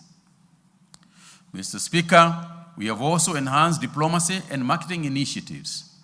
Under the Africa Continental Free Trade Area, the government, through the executive, has spearheaded several efforts to promote Kenya tea in Africa, which is primarily for value-added teas, and this is the good thing. Such has been done in Egypt, where allocation of space at the free zone in Alexandria was negotiated to facilitate distribution of value-added tea in Arab Maghreb Union and the Gulf region. The same applies to Ghana, where repeat orders have been made since the flagging off of initial order for value-added teas under the Guided Trade Initiative. The Africa Trade Fair has also held in Algeria to promote tea amongst African nations under the same Africa continental-wide free trade area. This was followed by the formation of a joint commission of cooperation between Kenya and Algeria. In Morocco, a joint commission of cooperation has been formed with value-added teas as a flagship project to help opening up of markets for Kenya green tea. The government has also formed a joint technical committee to unlock the stalemate on Kenya tea trade with Iran. And Mr. Speaker, I would like to point to the House that last week there was a team led by my PS which visited Iran to negotiate on this matter. In addition, linkages of Kenya tea exporters with major retail outlets such as Walmart in North America is also being made. But Mr. Speaker, we also have to have sustainable funding of tea industry programs. Since the abolishment of the ad valorem levy in 2016, funding of industry programs like research, promotion, development, regulation, and infrastructure has been reliant on exchequer funding. Consequently, notwithstanding the increase in earnings from tea in the last 10 years, very little resources have been plowed back into the industry programs that are critical in order to make the tea industry sustainable. For example, the budget for promotion, which was in excess of 100 million shillings in 2016, over the years have been reduced to Kenya shillings 30 million, which means that the tea industry has stagnated with respect to market development. With its current budget, the board may not be able to implement the global tea industry market development strategy, which is key in addressing the glut that currently exists, causing increased levels of unsold teas in Mombasa. Kenya mirrors the strategies being used by major competing producers such as Sri Lanka, which has recorded world success in market development and branding of tea. Why? As a tea producing and exporting country, Sri Lanka charges a promotion levy of 1%, approximately $2 million annually, for market research and development and tea promotion. This gives our competitors an added advantage in the same markets we are all targeting. The development and gazettement of the Tea Level Regulations 2024 to operationalize Section 53 of the Tea Act 2020, which provides for a levy that will be used to promote Kenya tea, research, development, among other programs, is truly, truly a game changer. Mr. Speaker, in terms of regulating and control of costs, as I said earlier, to mitigate against higher cost of production, factories, through decisions made in their AGMs, should be encouraged to invest in cost mitigation measures. Factories have also signed new management agreements with KTDA, which amongst other issues include a reduction of the management agency fee from 2.5% to as low as 1.5% of the gross sales value, and adoption of costs of seconded staff by managing agents. In addition, a cost driver analysis, CDA, should be undertaken on the differences between the cost of production for tea factories from the East and the West blocks, and action taken to address on governance challenges, Mr. Speaker, in small tea factories. In order to address the governance challenges contributing to inefficiencies, high operational costs, and governance gaps in tea factories, the draft Tea Industrial Corporate Governance and Code of Practice will soon be gazetted to pave way for implementation. In addition, the Kenya Tea Board shall enhance the scope of the random audits of all factories in order to help in identifying wastages and malpractices by the boards and curb them. Mr. Speaker, sometimes we are at a loss to understand why some boards would be in opposition of an audit, while we believe that indeed every factory board should welcome an audit so that they can truly establish that there are no malpractices in their factories. In terms of the finalization of the tea industry regulations, Mr. Speaker, and in order to address a myriad of challenges negatively affecting the performance of the tea industry and impeding it from realizing its full potential, the Tea Board of Kenya, in collaboration with the ministry, is finalizing the following set of regulations. Number one, registration and licensing regulations to provide for the procedure and terms and conditions for licensing and registering tea value chain players. Number two, tea levy regulations to provide for a sustainable model of funding tea industry programs. Number three, tea general regulations to provide for regulations of all the activities being undertaken by tea value chain players. And finally, the tea trading regulations to ensure efficiency and effectiveness of tea auctions and competitiveness of Kenya tea. Mr. Speaker, on N, we need to review of the second payment model, which is what we are calling the bonus. And research by the Tea Board of Kenya has revealed that most small-scale tea farmers are highly dependent on loans and advances from SACCOs and other financial institutions, which can partly be attributed to the payment model adopted by KTDA managed factories. In order to address liquidity challenges by the tea farmers, quarterly second payment models should be adopted where the second payment is made every 3 months as opposed to the annual payments. Finally, Mr. Speaker, I've been asked by the honorable member to provide a timeline with which the ministry will address these challenges and disparities.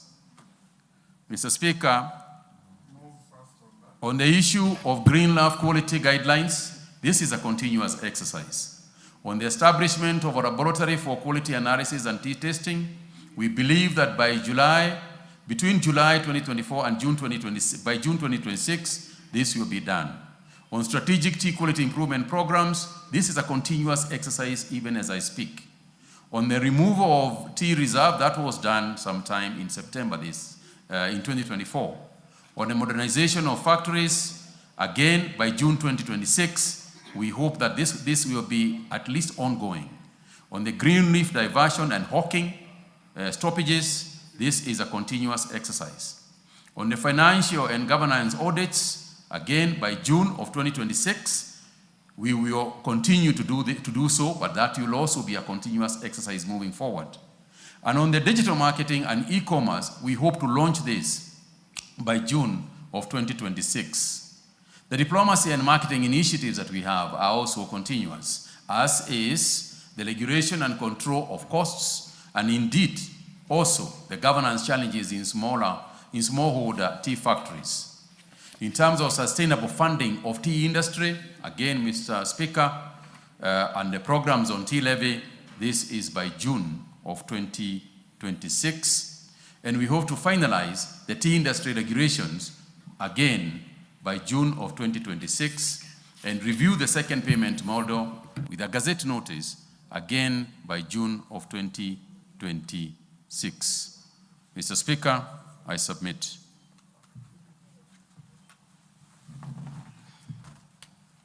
Kiara. Thank you, Honorable Speaker. Honorable Speaker, I am satisfied with the measures that the ministry has taken. However, Honorable Speaker, I wish to reiterate that the ministry should make a proper follow-up, more so on the governance matters, and make sure that on the improvement of quality of tea and lowering the cost of production, Honorable Speaker, so that next year we don't come back here to be treated to the same measures, Honorable Speaker. I'm satisfied.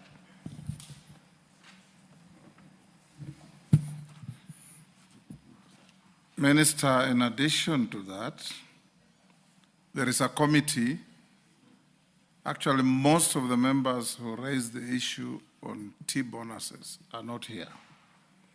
There is a committee we set up, chaired by the chair of the Committee on Agriculture, Dr. Mutunga, which is sitting as we speak, and they indicated their report will be ready in a week or two.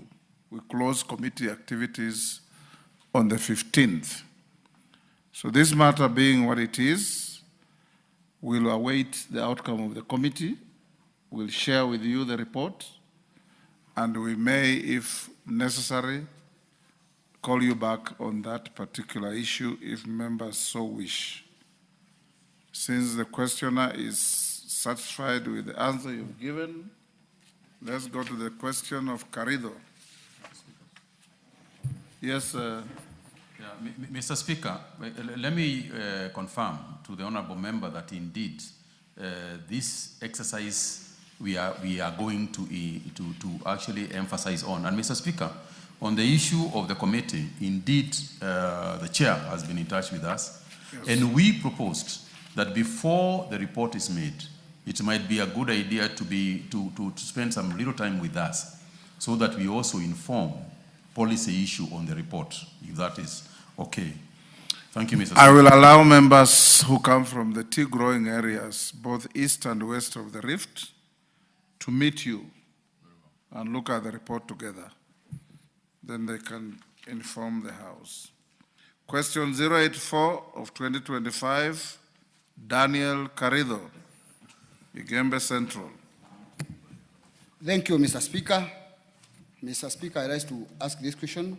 Could the Cabinet Secretary clarify the actual quantity of miraa exported daily from Kenya to Somalia, given that the Agricultural and Food Authority, AFA, reports an average of 15 tons per day, while the Nyambene Miraa Trade Association, a duly registered and the most active association of miraa farmers and traders, report exports of over 40 tons daily.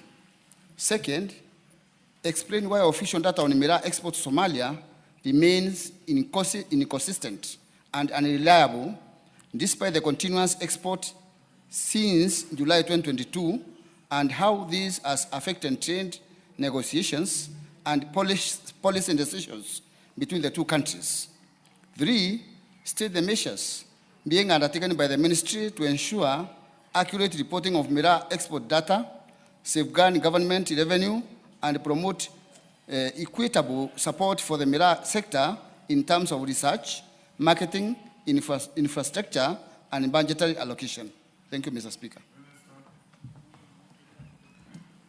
Thank you very much, Mr. Speaker. That should be shorter than the previous one. It is indeed very short, Mr. Speaker. The question, I just need to scroll down, Mr. Speaker, because it was a question that was, there was a question before then, and I need to, yes, Mr. Speaker.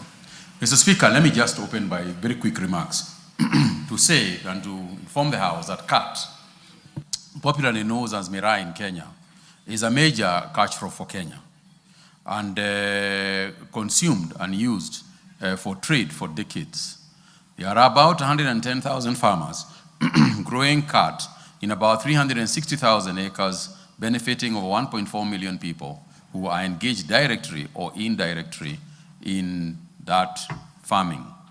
And Mr. Speaker, the annual production is estimated at about 32,000 metric tons, valued at about 13 billion, based on the prevailing market price of about 400 shillings per kilogram.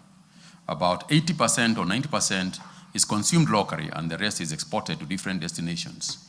Somalia is the main export market and consumes over 95% of the total export volume. Mr. Speaker, on the honorable member's question, the average quantities of miraa exported to Somalia daily, as captured in the AFA Integrated Management Information System, ranges between 13 to 17 tons. That is 13,000 kilograms to 17,000 kilograms, and have annexed it in my report as Annex 1. The volumes exported varies from time to time, since it depends on the orders granted to the exporters by their importers in Somalia. Somalia is the main export market for Kenya miraa, following its ban in European Union and Netherlands in 2021 and 2011 and 2012. Since the opening of the Somali market for Kenyan miraa in July 2022, the country has exported a total of 17 million kilograms by October 2025 of fresh miraa. Mr. Speaker, there is a duplicity in the question, so I'll read the next one, which will answer the first one. In response to the second question, why the official data in miraa exports to Somalia remains inconsistent, the quantities of miraa exported at any particular time or any particular moment by exporters is dependent on market requirements, orders placed by the market, space available on the Kagwe airlines, and produce availability, among others. The ministry, through AFA and other partner government agencies, facilitate trade by issuing required clearance documentation based on the volumes and cleared by miraa exporters. Export data obtained from AFA, Kentrade, is consistent since all the three agencies have their system integrated. The final volume that is airlifted is indicated in their air manifest that remains with the Kenya Civil Aviation Authority. The export and clearances process from farm to aircraft loading is shown in Annex 2. The main entry point for miraa, ferried by air from Kenya to Somalia, is Mogadishu International Airport, from where distribution to other towns and markets commences. Currently, there is no miraa export to Somalia from Kenya by road or sea that has been recorded since the year 2022. So there are some planned interventions in response to what the honorable member has asked. One is that the government will continue to engage the government of Somalia with a view of additional landing rights outside of Mogadishu. Discussions are also underway between my ministry and Interior, together with other stakeholders, to explore possibilities of export by road. The government agencies, that is AFA and KAA, together with the miraa traders, are working on initiating and facilitating miraa cargo flights from Isiolo to Manda Islands, from where traders can serve the external market by boat. So in terms of the third aspect of the question, the measures being taken by the ministry to ensure accurate reporting, because I think this ties up with the first question that the honorable member had asked for. The ministry, through AFA has automated all its licensing and export clearance processes and instituted system integration with the government single window system, trade facilitation platform, and the Kenya Revenue Authority Integrated Customs Management System, ICMS.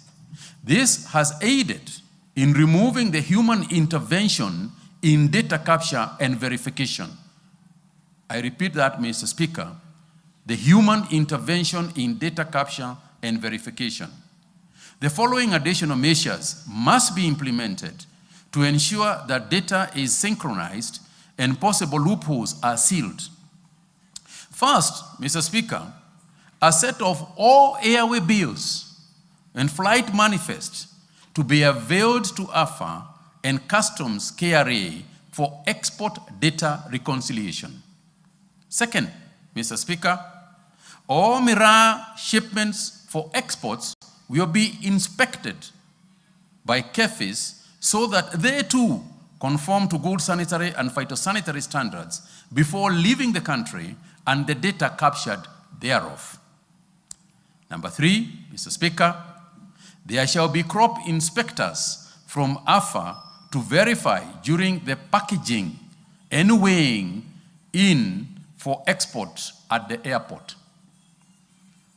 Number 4, Mr. Speaker, all Miraa export data must be reported by the airline, which has not been the case, Mr. Speaker, to KAA every month, just like all other goods that are exported out of our airports.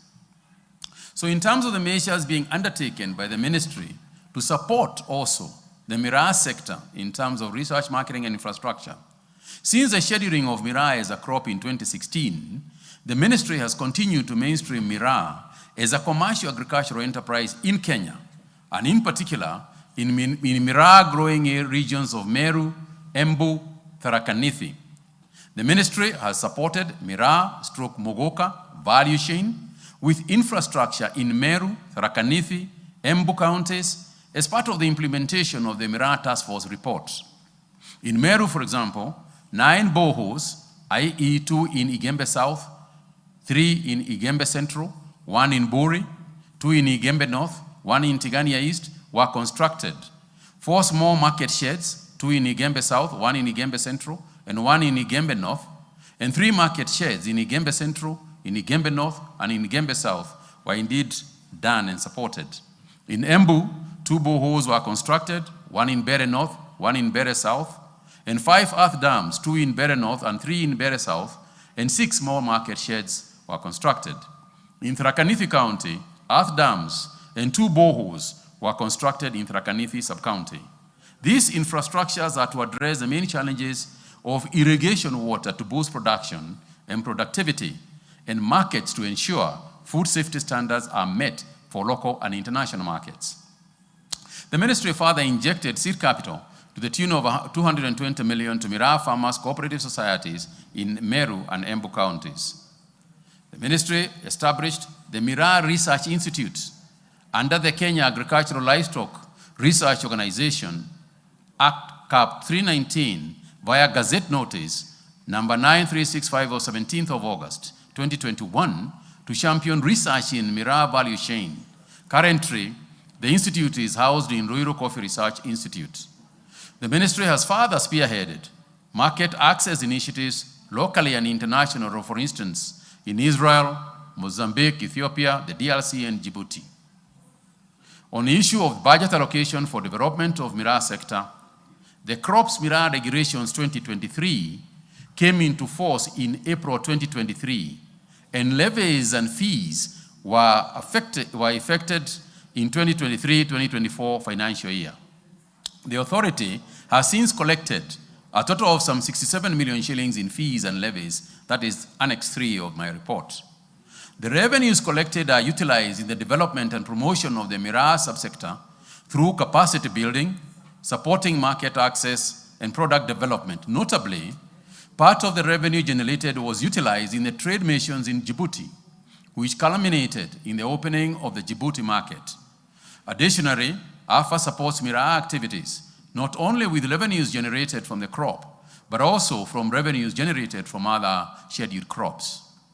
The government is committed to ensuring that miraa value chains receives the optimum support and attention required to enhance its production and productivity, as well as market access. Mr. Speaker, I submit. Carrido. Thank you, Mr. Speaker. Mr. Speaker, the questions are not been adequately answered.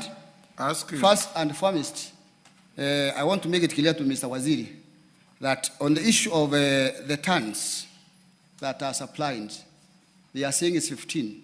Mr. Speaker, we bring more than 50 pickups every day. Every pickup carries more than around 1 ton.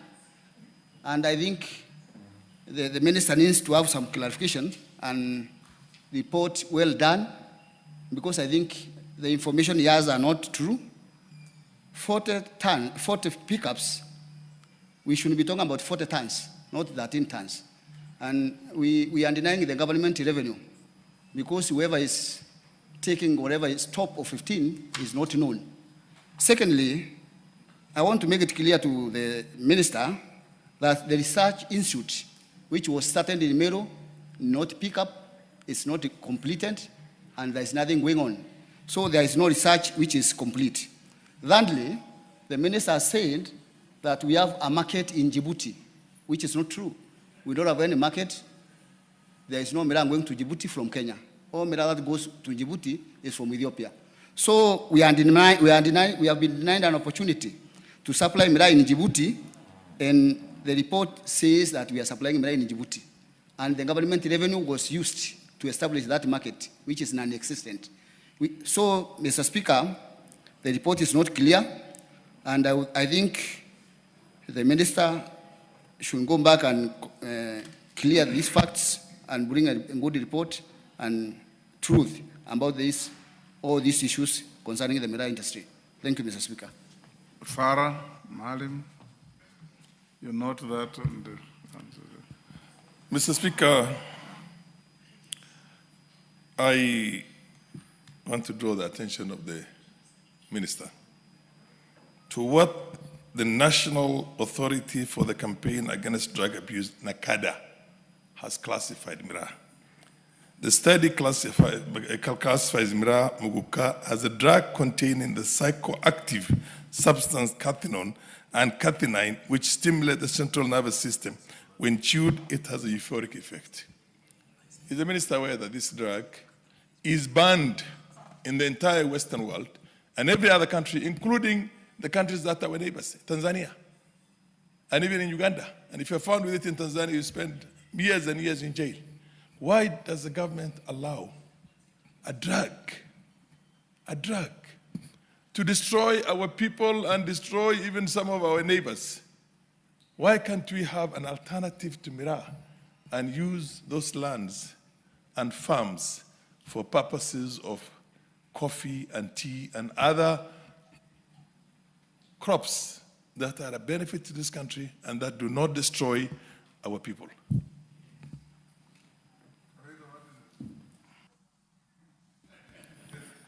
Mr. Speaker, I want to make it very clear to the Member of Parliament that miraa being identified by the NACADA as a drug. It's not only miraa.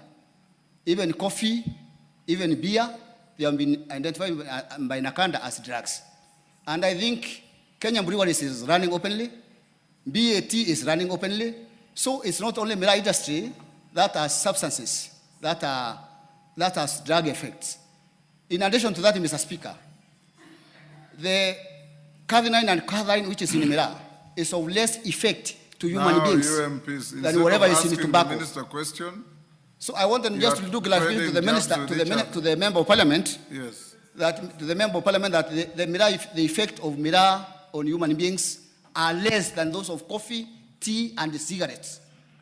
So the miraa is safe, and I think even my friend here, Farah, has been using miraa for very many years. Mr. Speaker, you know Farah is the honourable member is preaching water. Mr. Speaker, this young member of parliament from Meru, who by the way is a half Somali. You look at him very closely. I have never consumed miraa in my entire life. I'll be turning 70 next year and I've never consumed. This is a drug. And it's not only a drug here, it's a drug everywhere in the world. You think that the Americans do not know, the British, the Scandinavians, the Tanzanians who are next door to us? Order, this is not active between the two of you. Can he apologize and withdraw, Mr. Speaker? Not that, Minister. Honorable Speaker, thank you for giving me this opportunity. I think I just want to add that KEMRI, the Kenya Medical Research Institute... This is not debate. Ask the minister questions. Okay, my question... This is not debate. I just wanted to say KEMRI has declared it as a drug. Okay, let me go to my question. I beg to ask the minister the following question. Could the Cabinet Secretary provide details on the reach of the nationwide animal vaccination campaign? Order, Yusuf. You are a senior member of the House. I've given you an opportunity to joyride on Karido's question, not to ask your own question. I just wanted to clarify that KEMRI has declared miraa as a dangerous drug. Thank you. Minister. Thank you very much, Mr. Speaker. Mr. Speaker, on the first matters raised in terms of the differentials in tonnage, Mr. Speaker, in response to their question, and when I was explaining the measures that we have taken, I did allude to the fact that we are aware that there is some malpractices that are within that industry. And I spelled out very many measures, the specific 4 measures, I think, that we are going to take in order for us to address the gap that you have said. There is no reason for me to come back again. Even if I came back again, Mr. Speaker, I will give the same measures that we have given. And indeed, I am convinced, and the Honorable Speaker will be satisfied, by the time we are done with this exercise, the data that he probably has, we will very closely match the data that AFA will have. So I acknowledge, Mr. Speaker, that there is more practices in the trade, and that is what we are trying to address with the measures that I have given here at the moment. As for Djibouti, I did not say that Djibouti is buying miraa from us. I did say, however, that the government of Djibouti has now allowed us to take miraa to Djibouti. But from then on, it is business to business. There will be business people, and indeed there are business people who have approached AFA to be licensed to export a miraa to Djibouti. It will be business to business, and I have no doubt in my mind that there will be people who will do that. There are also people who from other countries, even Somaliland, have come and proposed that they should export miraa to Somaliland. But there are also limitations in terms of the geopolitical matters that are ongoing in that region, as you well know. And as for example, the transportation of miraa from Kenya to Djibouti, we have challenges in that area. We cannot take miraa via Ethiopian Airlines because Ethiopian Airlines does not quite welcome that on grounds that Djibouti is their market for miraa because Ethiopia also grows miraa. So there are some complications within the systems. But Mr. Speaker, we are trying to address those issues amicably and diplomatically in certain areas, but forcefully and demanding transparency in the other areas. Mr. Speaker, on the issue of raised by Honorable Malim is on Nakada and so on. You know, the only thing I can say, Mr. Speaker, is that there is indeed a bill currently by the Deputy Speaker of the Senate to remove miraa from the Nakada lists. And Mr. Speaker, you realize, of course, that this is a pretty emotive issue across board. And I will not be able to personally be able to resolve those particular differences. But for the moment, miraa is a scheduled crop in our laws. And consequently, you know, until and unless something changes from there, we indeed will continue to trade in Miraa. However, to Honorable Maalim's point, we are also encouraging farmers in all regions to practice mixed farming. We are encouraging them to do mixed farming. For example, in a lot of the areas that Miraa is grown, we have been there with AFA Directorate distributing avocado in the same region, so that in time, the farmers there will have choices between what they will export, whether they export Miraa or whether they export avocado or indeed macadamia. I submit, Mr. Speaker. Thank you. Onyango Koyo. Thank you very much, Honorable Speaker, for giving me the opportunity. Mr. Speaker, I would like the CS... ask question 083 of 2025. Thank you, sir. I would like the Honorable CS to clarify the terms and conditions of the lease agreement for the state-owned sugar farms, including how the government intends to invest or utilize the lease proceeds for the benefit of the local communities. This has been enforced by His Excellency's recent revelation that they intend to sell government parastatals and ring-fence the money. Order, Koyo. Read the question as you framed it. Okay, sir. 2, state whether the lease rent payable took into account the value of the nucleus estate farming land and confirm whether valuation of the sugarcane within the nucleus was undertaken, and if so, indicate the total value. 3, explain the measures put in place by the ministry and the Kenya Sugar Board to prevent the creation of monopolies, given that the leased state-owned sugar farms have been allocated to millers already operating within the same command zones. 4, provide the current status of the legal disputes relating to the Miwani Sugar Company land and outline the steps being taken by your ministry to safeguard the land from fraudulent transactions. Thank you. Excellent. Minister. Thank you very much, Mr. Speaker. In response to the first question by Honorable Koyo, the 4 state-owned sugar companies, namely South Nyanza Sugar Company, Nzoia Sugar Company, Shemeru Sugar Company, and Moroni Sugar Company, were leased out and handed over to private players on the 10th of May 2025 as follows. Number 1 is South Nyanza, which was leased to Busia Sugar Limited, Busia Sugar Industries Limited, Nzoia, West Kenya Sugar Company Limited, Shemeril, Kibos Sugar and Allied Industries Limited, Mohoroni, West Sugar Company Limited.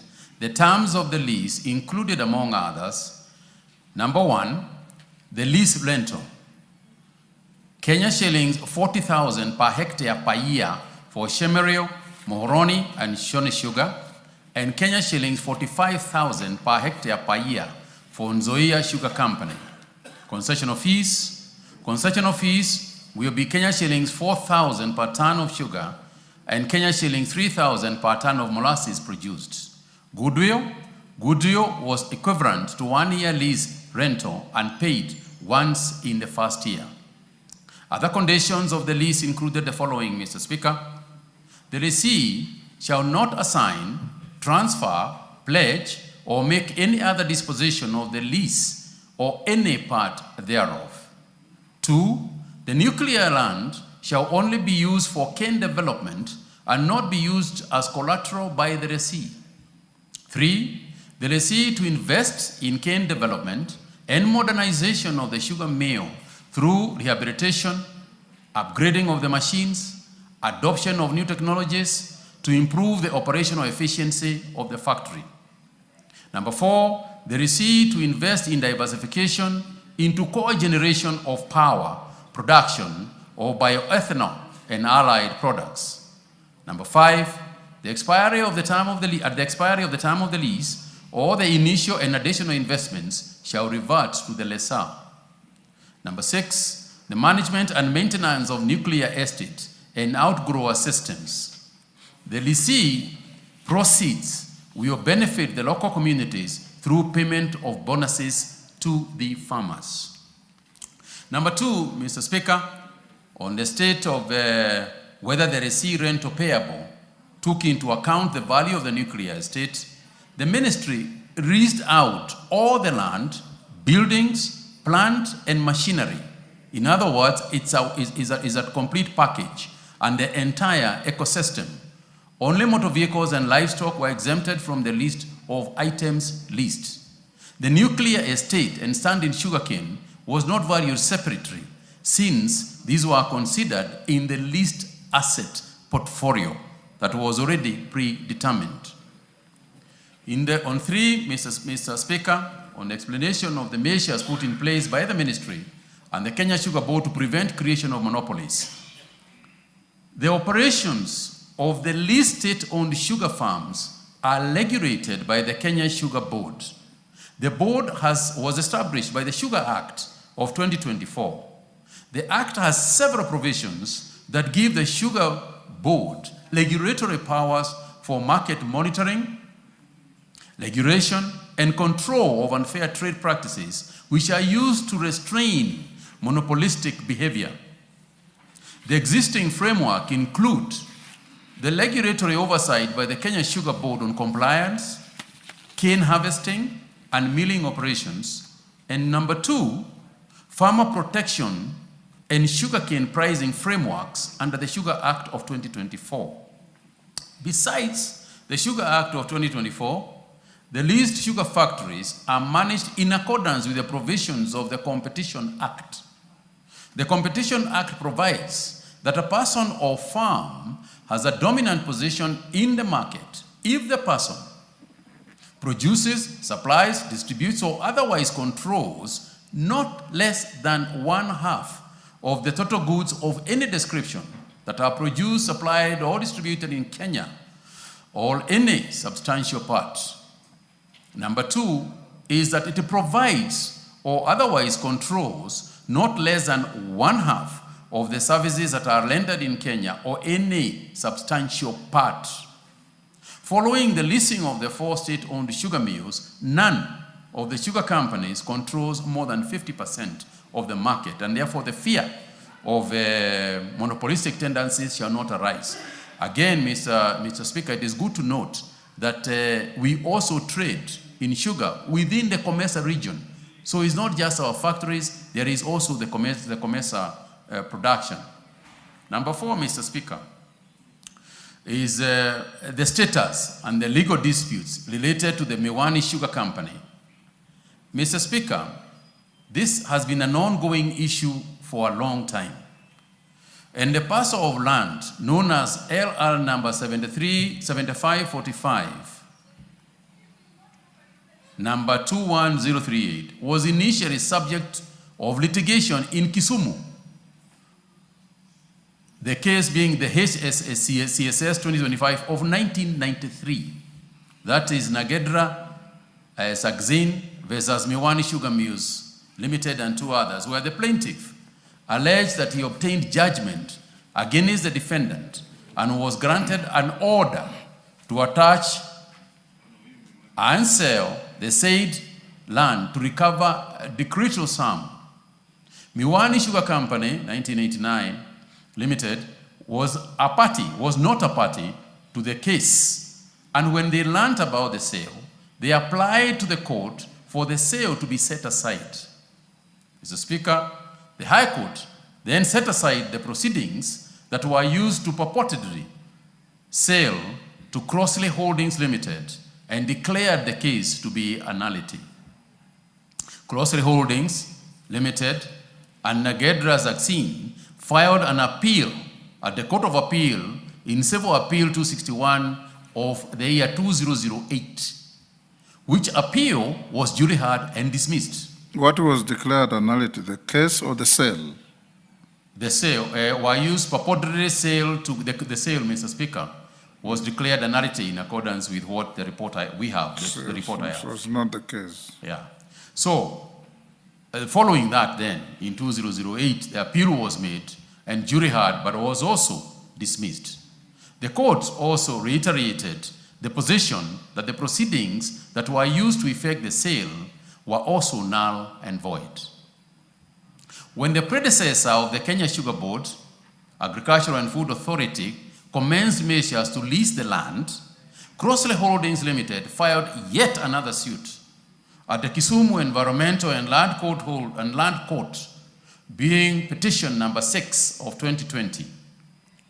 Crossley Holdings Limited versus the Cabinet Secretary, Ministry of Agriculture, Livestock and Fisheries and others.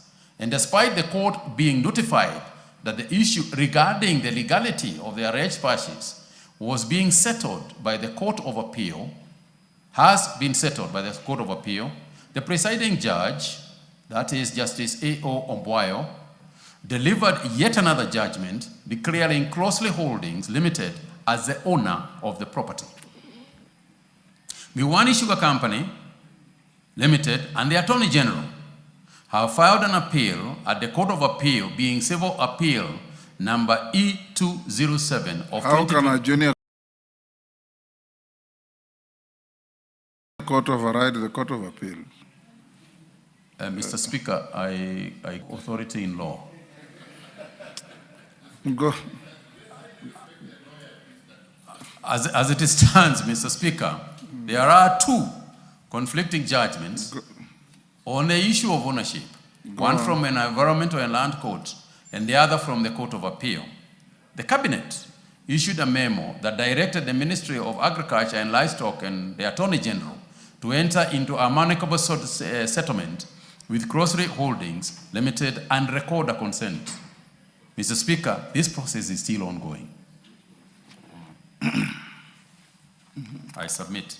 On the question, that's it, Mr. Speaker, because the next question was the one for Igembe. Yes, and of course, Minister, there's been a petition presented before the House this afternoon on this matter, and at some point in time, your ministry may be caught in the crossfire. Koyo. Thank you, Honorable Speaker. Honorable Speaker, I want to agree with the CS on certain aspects. I only wanted to know, to inform him that we will need the valuation report of the belongings of the various factories before the lease was done. So this will inform whether they were done properly or not. And if possible, we would want to know the workers' plight. What was pledged during the leasing, I was involved in the leasing, and what was agreed has not been done to the workers, also to the suppliers. And we want these things to be addressed properly. Then when I come to the elephant of the House, I have very little to say. The Speaker has spoken. This matter you have read had been judged at the Court of Appeal, which was then the Apex Court. Now we cannot get the judgment of the Court of Appeal to be reviewed by a land and environment case. That is, somebody is trying to subvert the law. And we would want your ministry to be very steadfast the way you are. We are trying to address it from other quarters.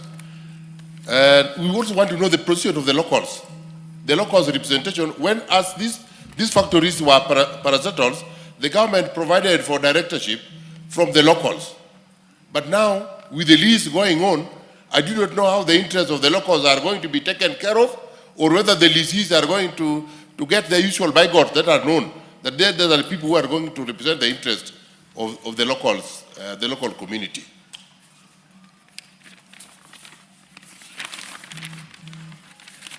Now on supplementary, I would like to know, this House has passed the creation of the reconvention of the new Kenya Sugar Board, which is very useful to the farmer on the ground. But because of plethora of legal actions here and there, I do not know what steps your ministry is going to take to make sure that the board is finally in full operation. I rest. Thank you Minister, very much. Hold on, let's take Mwalimu Milemba. Honorable Speaker, thank you. I really got interested in the minister's speak on Miwani. And he explains how Court of Appeal made a ruling, and later on, Court of Environment. Court of Appeal didn't make a ruling, it made a judgment. Allow me to use ordinary language, Honorable Speaker, because I'm not a lawyer like yourself. But thank you for those corrections. And then later, the environmental court also came in to make new orders. In fact, that matter is disturbing us. And you, as a Minister of Agriculture, you should be very keen and interested in this land, because this was originally public land or government land.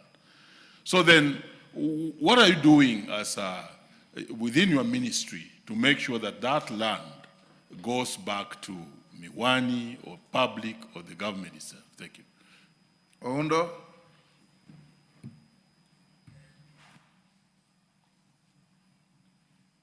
Thank you, Honorable Speaker. I've heard the Cabinet Secretary talk about monopoly, dominant players in the market, and just want to bring to his attention that the entire Busia County and the neighboring region, we only have one sugar company. That's Busia Sugar Company. And are indeed involved in some very mischievous and probably market predatory activities, whereby they are leasing swaths and swaths of acres of land, purpose of growing sugarcane, and paying the local owners of the land meager, very, very little amount of money.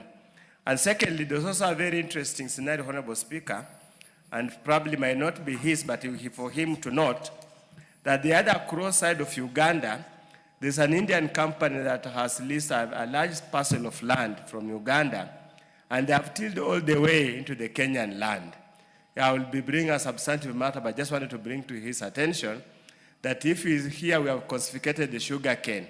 We know where area we believe is in Kenya, and taken it to wherever we want to take it, should not be surprised, should not be a diplomatic matter, but to be self-defense. Thank you, Honorable Speaker. Minister. Thank you very much, Mr. Speaker. Mr. Speaker, on the Honorable Koyo's issue of the valuation, indeed, there were valuations that were done. And as a matter of fact, I presented to the Committee of Agriculture a document that had all those details, but I'll be happy to provide the same. On the issue of employees, Mr. Speaker, what we had agreed and what we did do with the employees was to agree with the factories that for a period of at least 6 months, nobody was going to be laid off, because they had to assess who they will need and who they will not need. And there are two circumstances here, Mr. Speaker. There are people, and you will see it even in advertisements in the newspapers, where, yes, there are people who are leaving the factories. And obviously, you know, that they are not very happy because of that. And I sympathize with the situation. But there are also younger people now who are joining the factories. As this modernization process is taking place, you'll find advertisements for Chemeril and others who are looking for, you know, individuals, engineers, young engineers and technicians and so on, who are being hired. So even as some people are leaving, some others are also going in. And we have agreed with these people that we will try and treat these people as humanely as possible. Further, Mr. Speaker, we are under no instructions for no less than the President of the Republic, President Ruto, that no individual employee is not going to be paid, because most of the debt that was left, that we had with the employees is actually government debt on grounds that we were the shareholders. And we are the ones who owed those people monies from NSSF, monies from NHIF, deductions as such to those people. It is a government debt.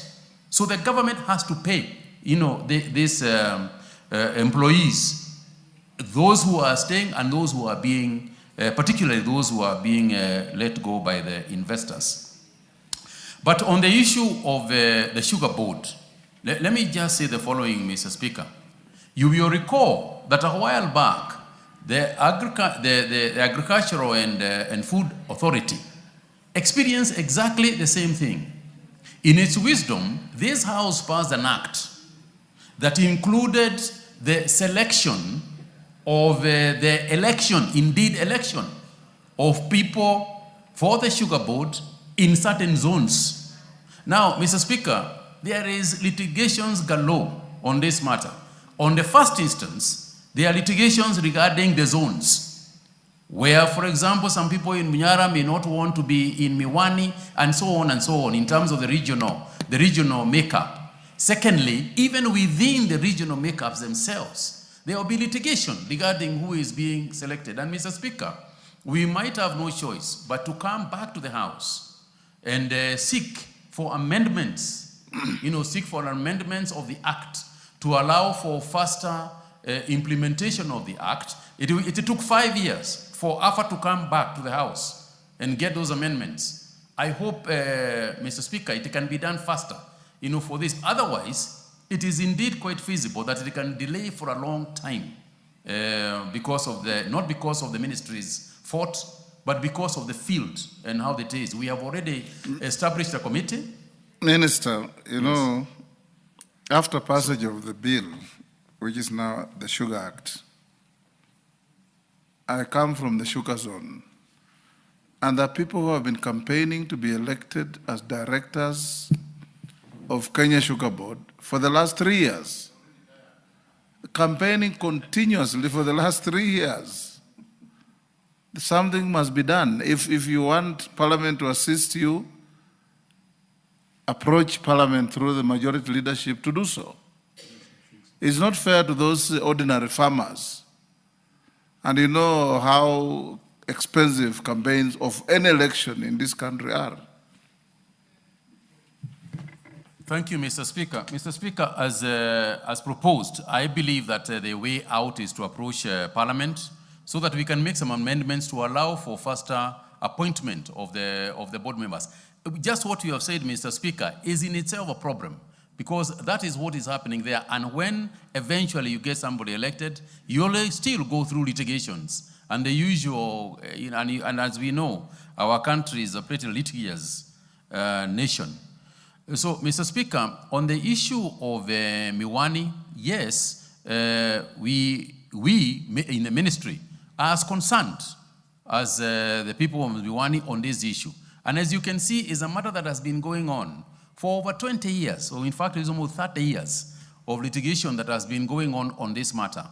And I think the decision to try and resolve the matter through the cabinet memo that is there is probably the way out of it. And once the settlement is made, then the farmers can decide and the people can decide whether indeed that is a settlement that they feel is fair or not. But Mr. Speaker, this is a matter, of course, I am continuously engaging with the Attorney General as the legal mind of the government, as it were. Mr. Speaker, on the issue of Busia Sugar Company, yes, I am aware that there are 2 factories in the Busia area. And I also know that the issue of Uganda in terms of transporting. But, Mr. Speaker, let me make it clear that as much as we have invested and as much as we have leased sugar, we are not yet in Kenya sugar sufficient. Let me clarify that for clarity, so that you don't go throwing, acquiring Uganda sugar when we need it, when we might still need it. Mr. Speaker, the 4 sugar factories that we are talking about were really downtrodden for many, many years. And even though the production of sugar went higher, last year, from about 500,000 metric tons to about 814,000 metric tons, our consumption is still over 1 million. And the long and short of it is that we have been relying on Comesa sugar to fill the gap that we have got.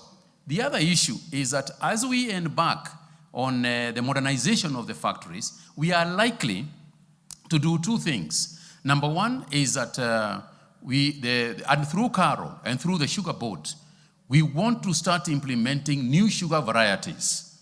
That means that certain areas you'll probably replant sugar varieties, hopefully that to take a shorter period. I think the other issue, Mr. Speaker, as you well know, is that we had to stop cane harvesting in order for cane to mature, because for a long time, farmers have harvested quantities of sugar but don't get commensurate prices because of the quality of the sugar.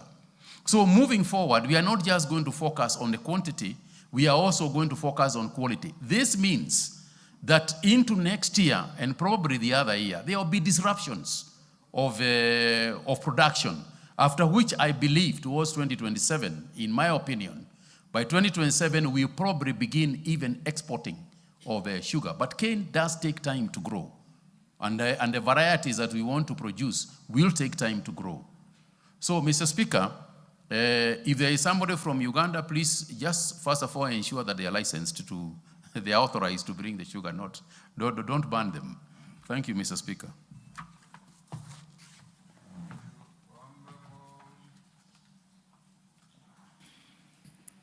Adan Haji is in the house. Yes. Thank you, Mr. Speaker. I beg to ask the Minister to answer question 01.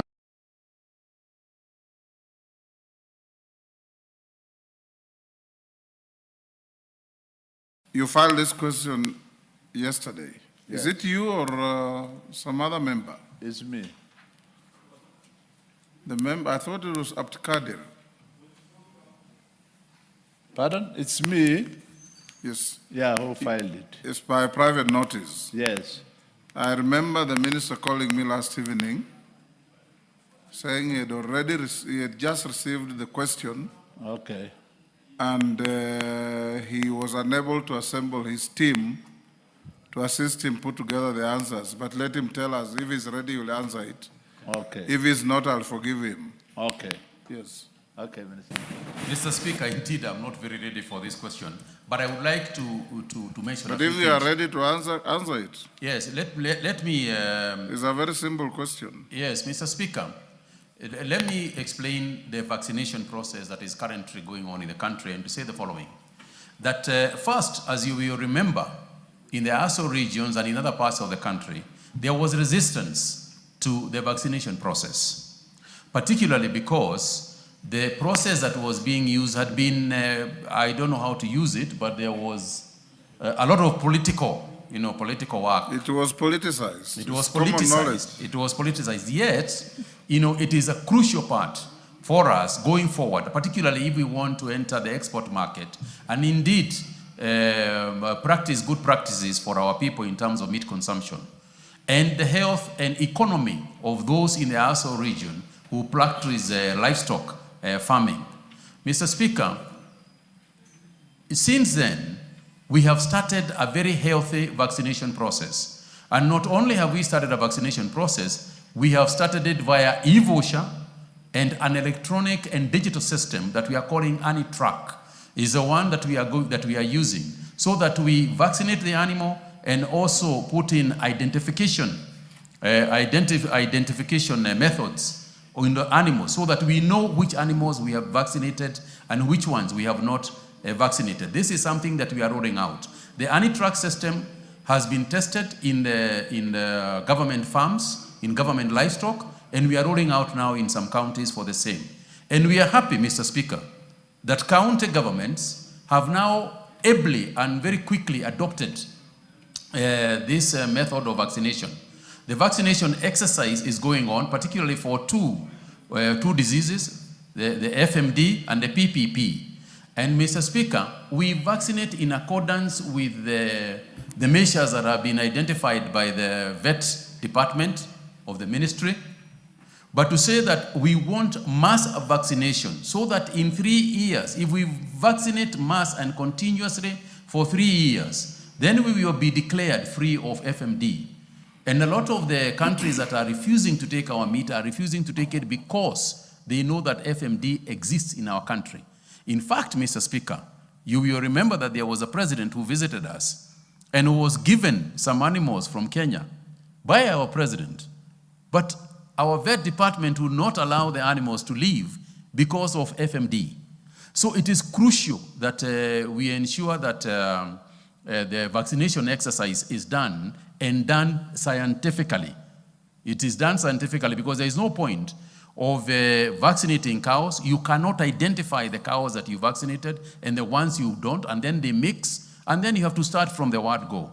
So I would like to appeal, Mr. Speaker, to the honorable members, particularly honorable members from the ASO region and the other areas that are not necessarily the ASO but are also keeping cows, including dairy farming, to accept this digital system that we are going to use for animal identification so that it can be scientifically implemented.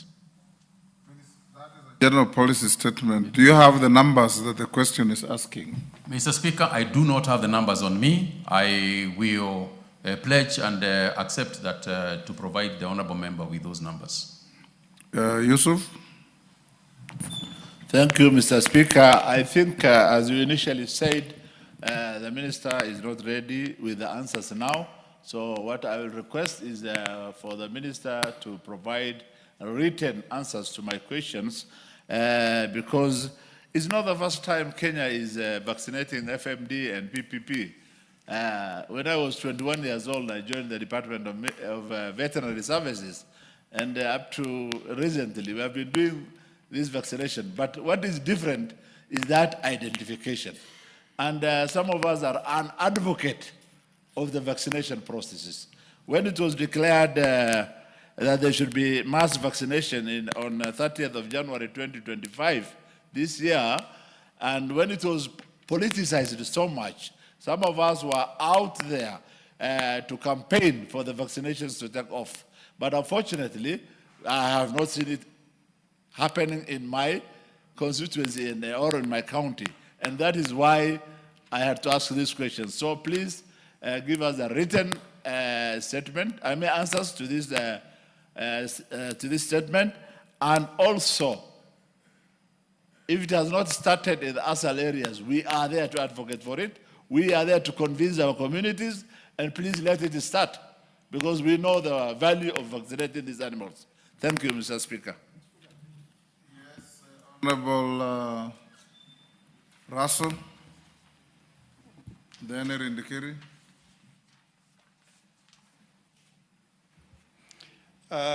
Thank you very much, Mr. Speaker. I think you have indulged us on this particular question. And the minister has attempted to globally answer why disease-free zone in Kenya is really important. But I wanted to pose two general questions linking on the same, is the issue of drought. The rains have failed in the ASALs, and I think we might be facing the drought of 2019 to 2022 in the face. What is it that you are planning so that we don't face the colossal losses that we experienced that time, where we lost almost 3.5 million livestock? And also, last year there was the livestock board that was gazetted, which corollary will be really helpful to your work in the sector of livestock. And we don't hear anything about them. Are they there? Is it active? Has it been operationalized? Please respond to us, because as livestock keepers and people from ASAL, we are really concerned that livestock board is not in place.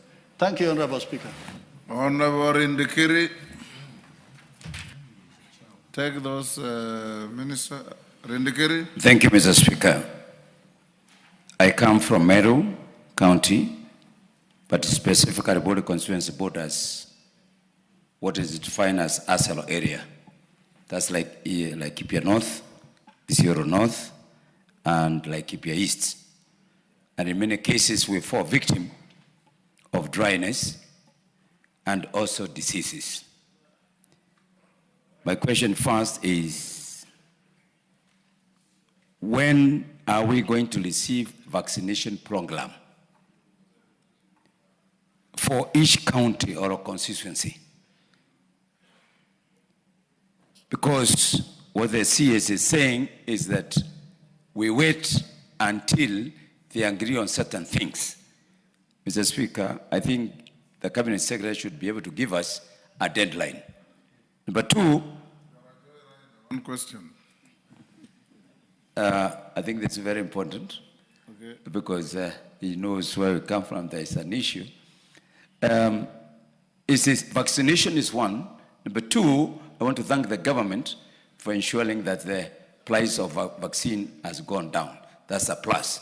But now the problem is the availability and the supply is a serious question. I thank you, Mr. Speaker. Oyula.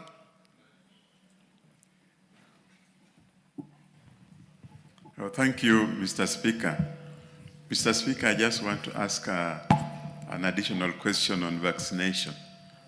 Can the ministry extend vaccination to Busia County, and in particular, Butula constituency?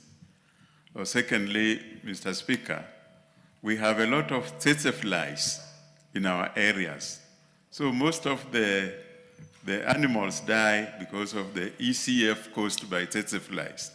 What is the ministry doing to eradicate tsetse flies in some of our areas? Thank you. Professor Jaldeza. Thank you, Mr. Speaker. I think what the minister had confessed is that he has not done education to the farmers and given affirmative action to educate the farmers on the significance of vaccine and that it plays a major role in preventing avoidable deaths. Mr. Speaker, come January to March 2026, we are going to face an impending drought. These farmers are going to lose hundreds of millions of their livestock. What are the mitigating measures the minister has put in place to save those animals? Bashir Major. Thank you, Honorable Speaker. I think mine is just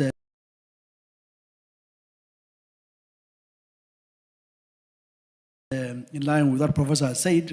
Honorable region, Wajir, Mandera, Garissa, as you plan to vaccinate, what plans have you put in place to mitigate the current drought situation? Because it's affecting livestock in that region. Thank you. Minister, can you answer this? Thank you, Mr. Speaker. Thank you. Clerk, what's happened to the mic? Thank you. Have you muted the mic?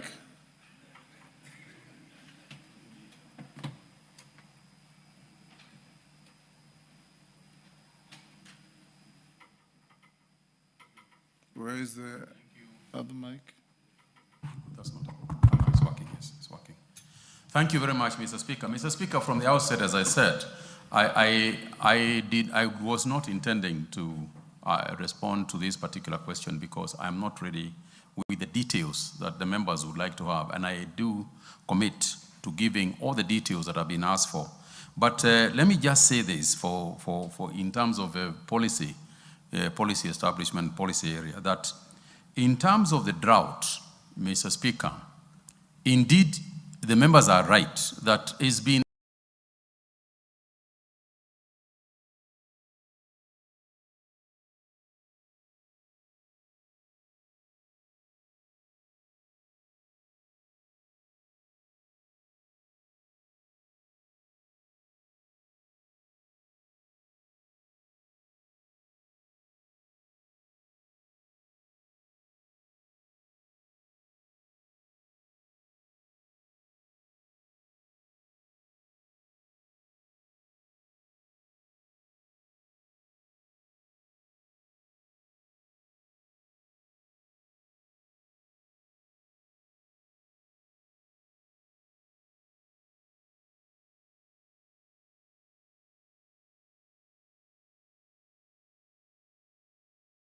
a debate every year, in, year out.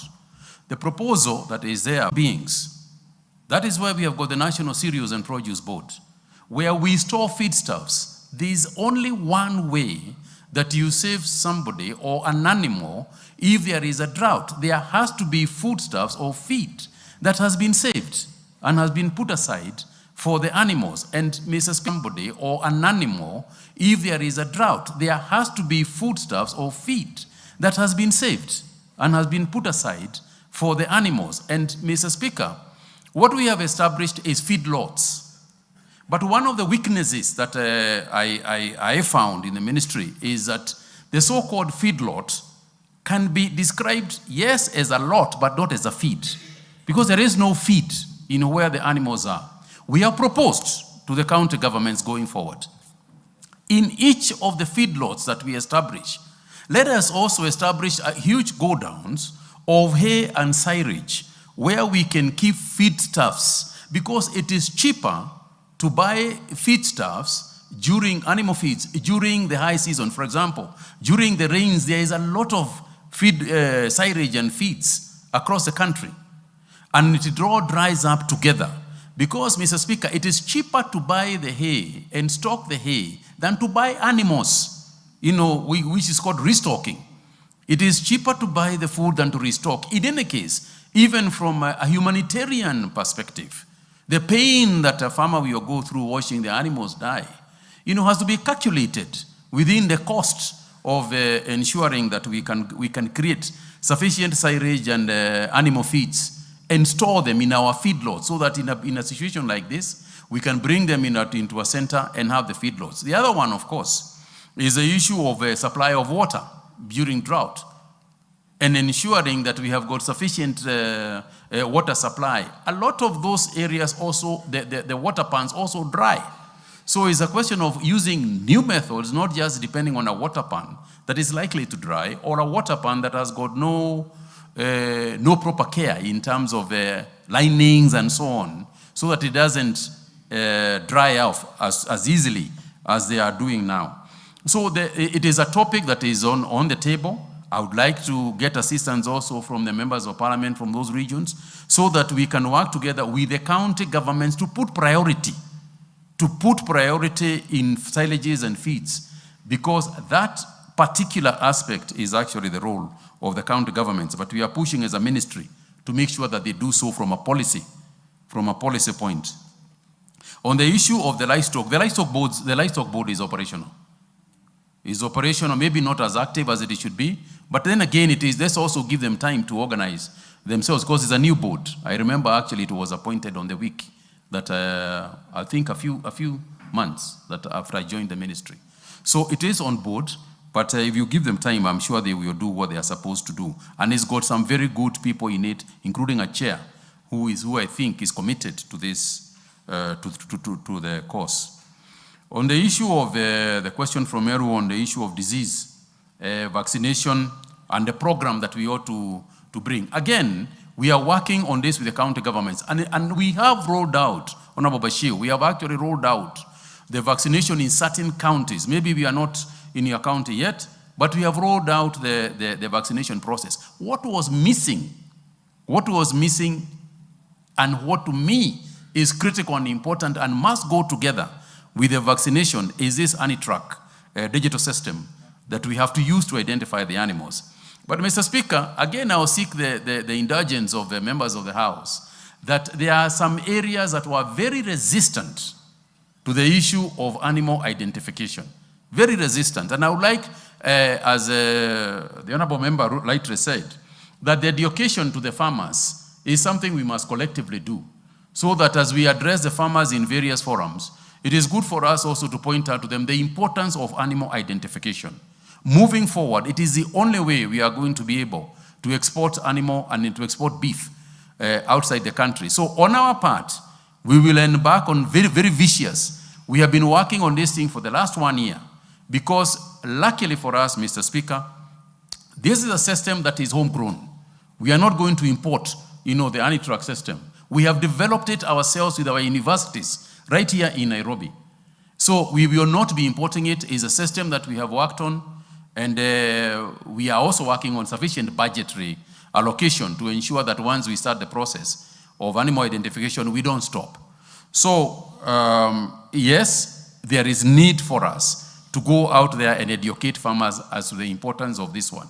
We will obviously do so through the media and through other means, but I'm also seeking your support in ensuring that we do so. And indeed, in Busia, there is SFLI. As you know, we have got a division, our operator that we have established to deal with SESE and trichomoniasis. And through this organization, we are addressing the issue of SESE-fly. Effectively, one of the things that we are doing is introducing, again, technology in the spray of areas that SESE is breeding in. And we are introducing drones in those areas, just like we did for malaria. Because for malaria, you find that there are certain areas where a human being will not be able to go because of the nature of the terrain.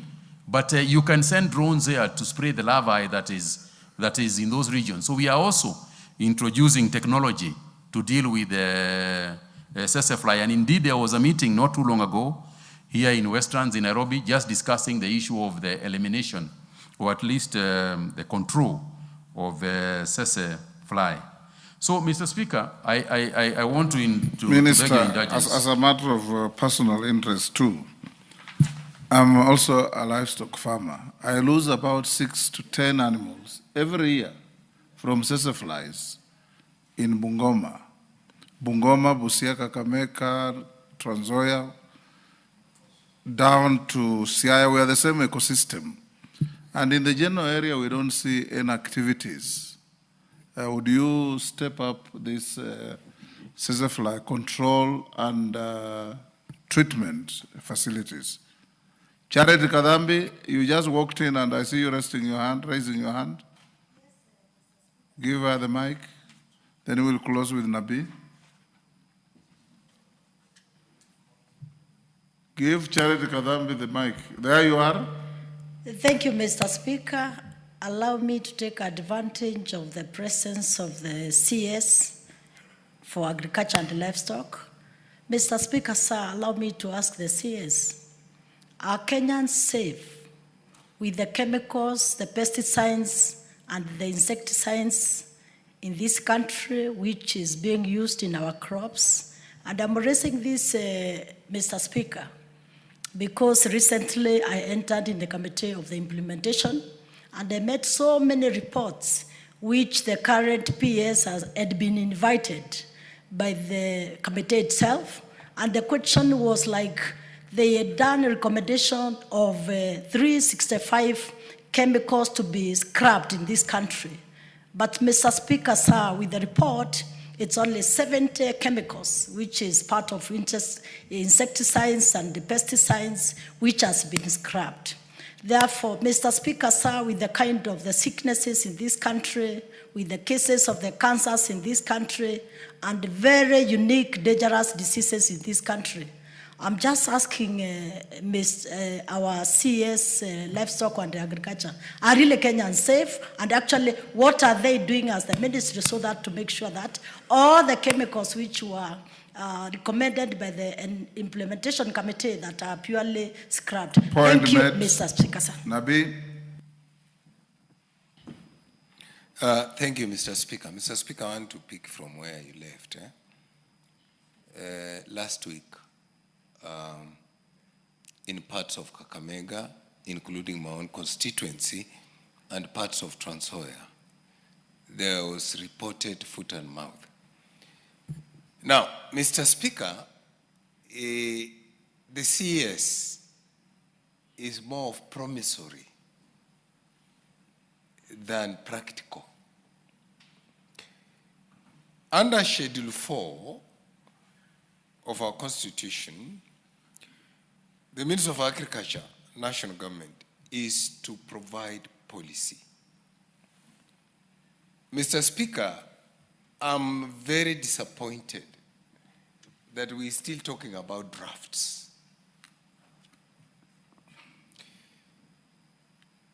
Mr. Speaker, the CS needs to get down to work, pen to paper, paper to Parliament, Parliament to approve. Because, Mr. Speaker, it is Uganda has eradicated flies. Why is it in Kenya? 54 years after independence, we are still losing animals to flies. Point made.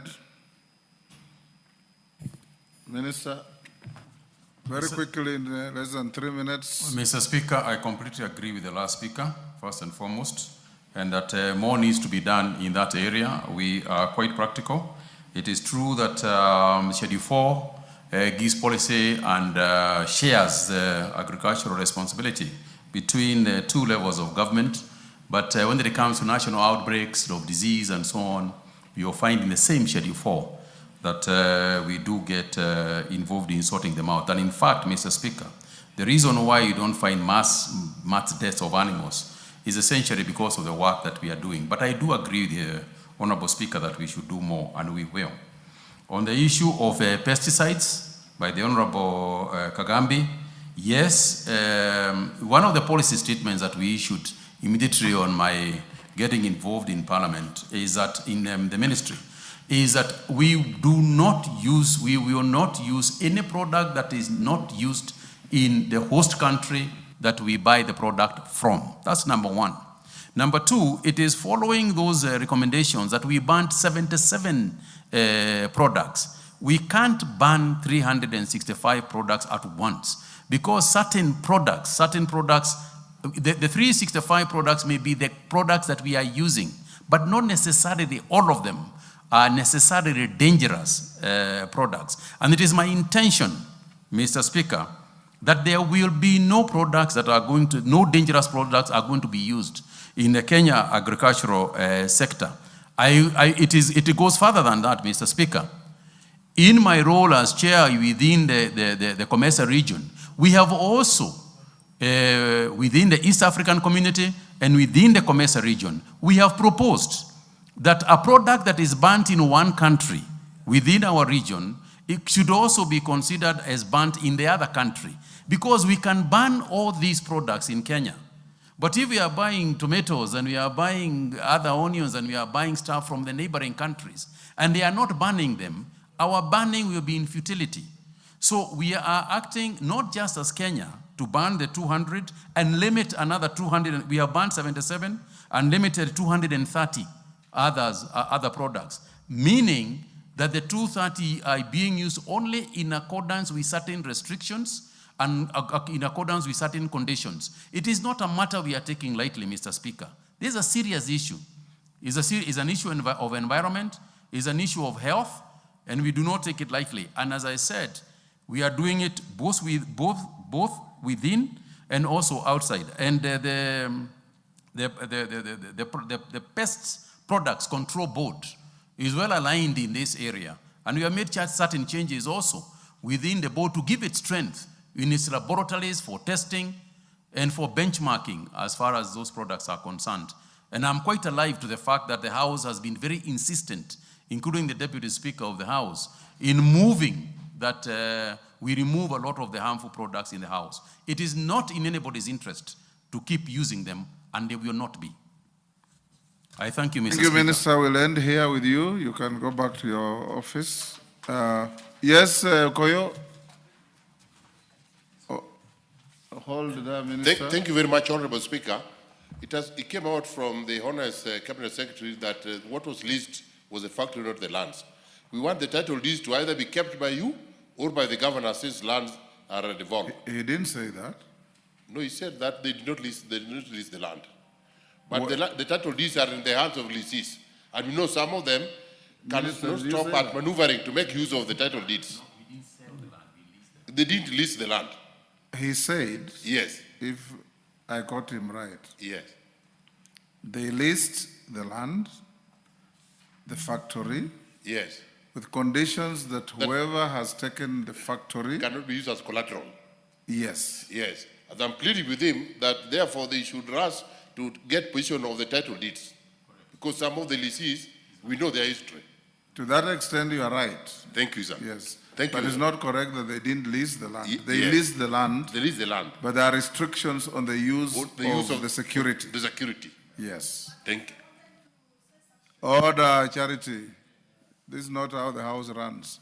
Minister, you are released. Thank you very much. Next order, as we go to order number 9, I have a letter from Dr. Mutunga nominating Madenge, who is in the House, to move that motion.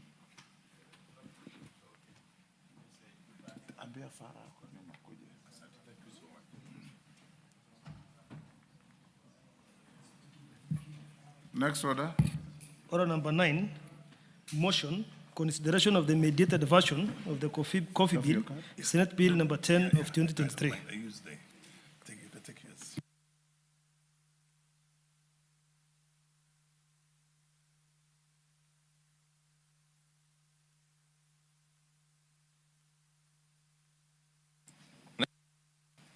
You have already called for the next order? Yes, the Honorable Madenge. Mr. Speaker, that pursuant to the provisions of Article 113(2) of the Constitution and Standing Order 153, this House adopts the report of the Mediation Committee on the Coffee Bill, Senate Bill number 10 of 2023, laid on the table of the House on Tuesday, 2nd December 2025, and approves the mediated version of the Coffee Bill, Senate Bill number 10 of 2023. Mr. Speaker, coffee traditionally has been one of the key crops grown in this country and a key export earner. Mr. Speaker, when the National Assembly considered the Senate bill, almost 50 clauses were amended. And as a result, because the Senate did not agree with the amendments, we went into mediation. Mr. Speaker, I want to thank the Mediation Committee that devoted an entire Monday where traditionally the House does not sit and sat up to 7 p.m. to ensure that we did justice to arriving at a consensus bill. Mr. Speaker, 8,000 smallholder farmers produce coffee in this country on an acreage of between 0.2 hectares and 3. Mr. Speaker, these smallholder farmers account for up to 70% of the coffee produced in this country.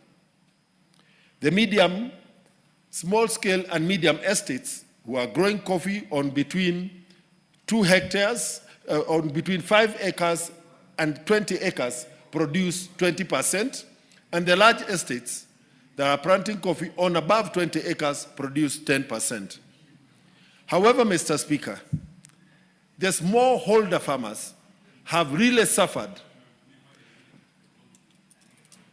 due to failure to effectively regulate coffee production and coffee marketing and coffee trade.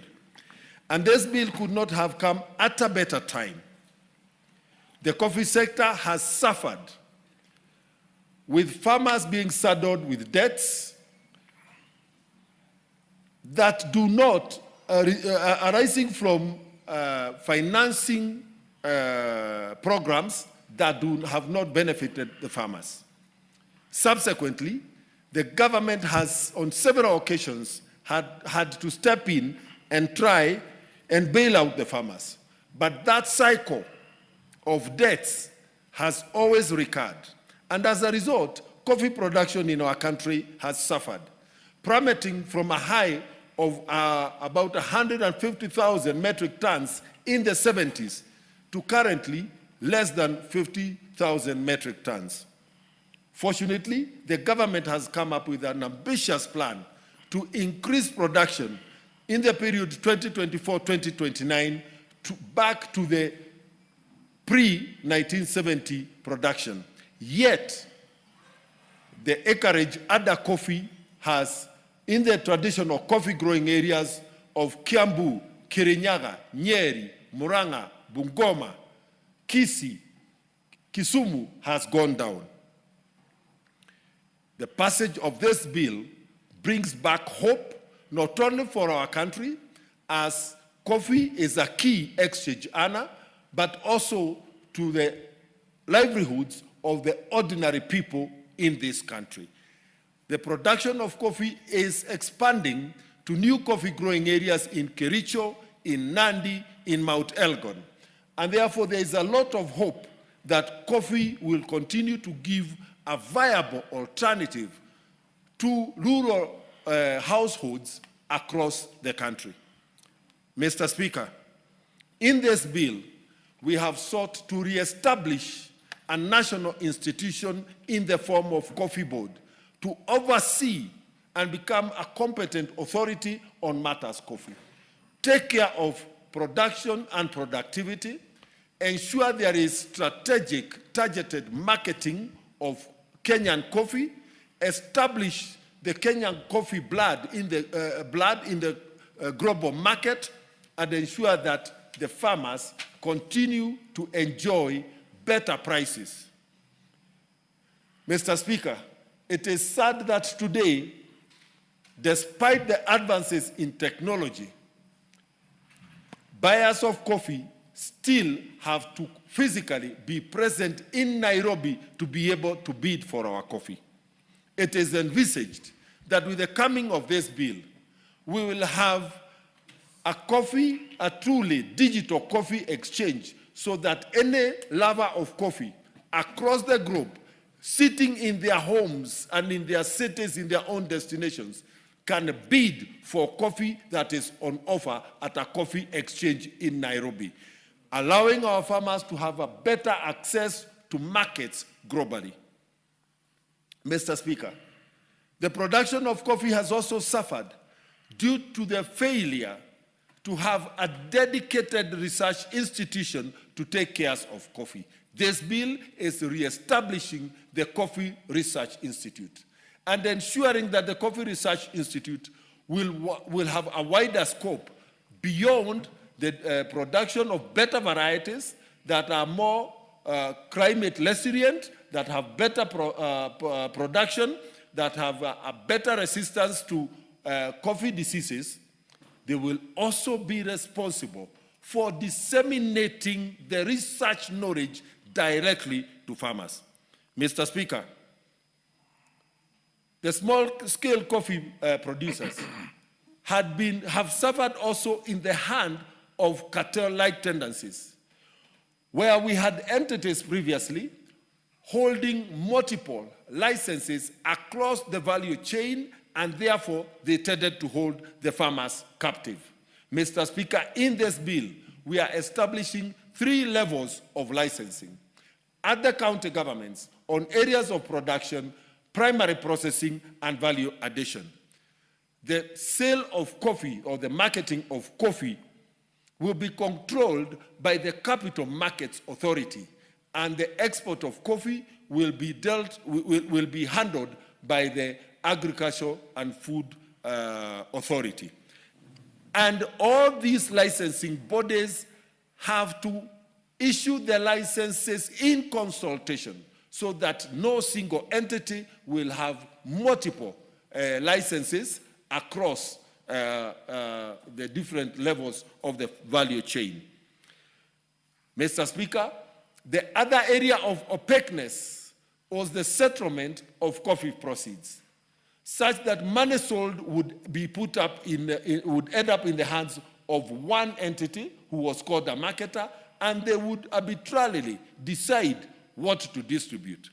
Mr. Speaker, we have ensured that we have a centralized settlement system that will encourage both transparency upstream and downstream, so that all deductions can be visible to farmers and other interested players, and the money will be distributed from that central settlement system and distributed to the respective value chain players according to the prices that have been contracted.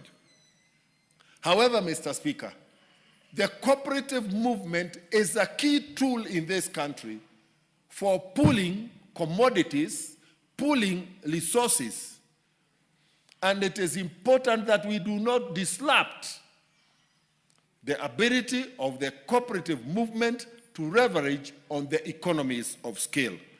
And therefore, Mr. Speaker, to calm the fears of farmers that had come about from the direct settlement system, we have defined that for the purposes of the settlement of coffee proceeds, the grower, for purposes of the settlement will be either a coffee cooperative or a coffee estate.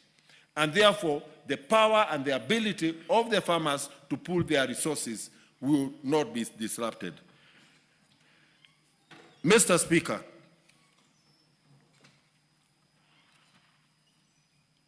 the coffee farmer is also receiving quite some support from the national government in terms of subsidized inputs, currently in the form of fertilizer. We are hoping that with the passage of this law, we can also be able to expand the scope of the subsidy so that other inputs like agrochemicals and soil testing capabilities are supported so that farmers can be more precise in increasing not only their production but also the quality of their coffee.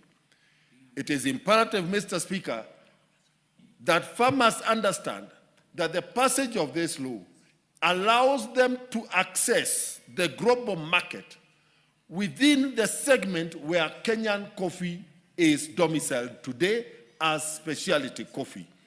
And this bill, it will also encourage the further opening of the direct sales where farmers can engage with buyers directly and therefore enhancing the earnings.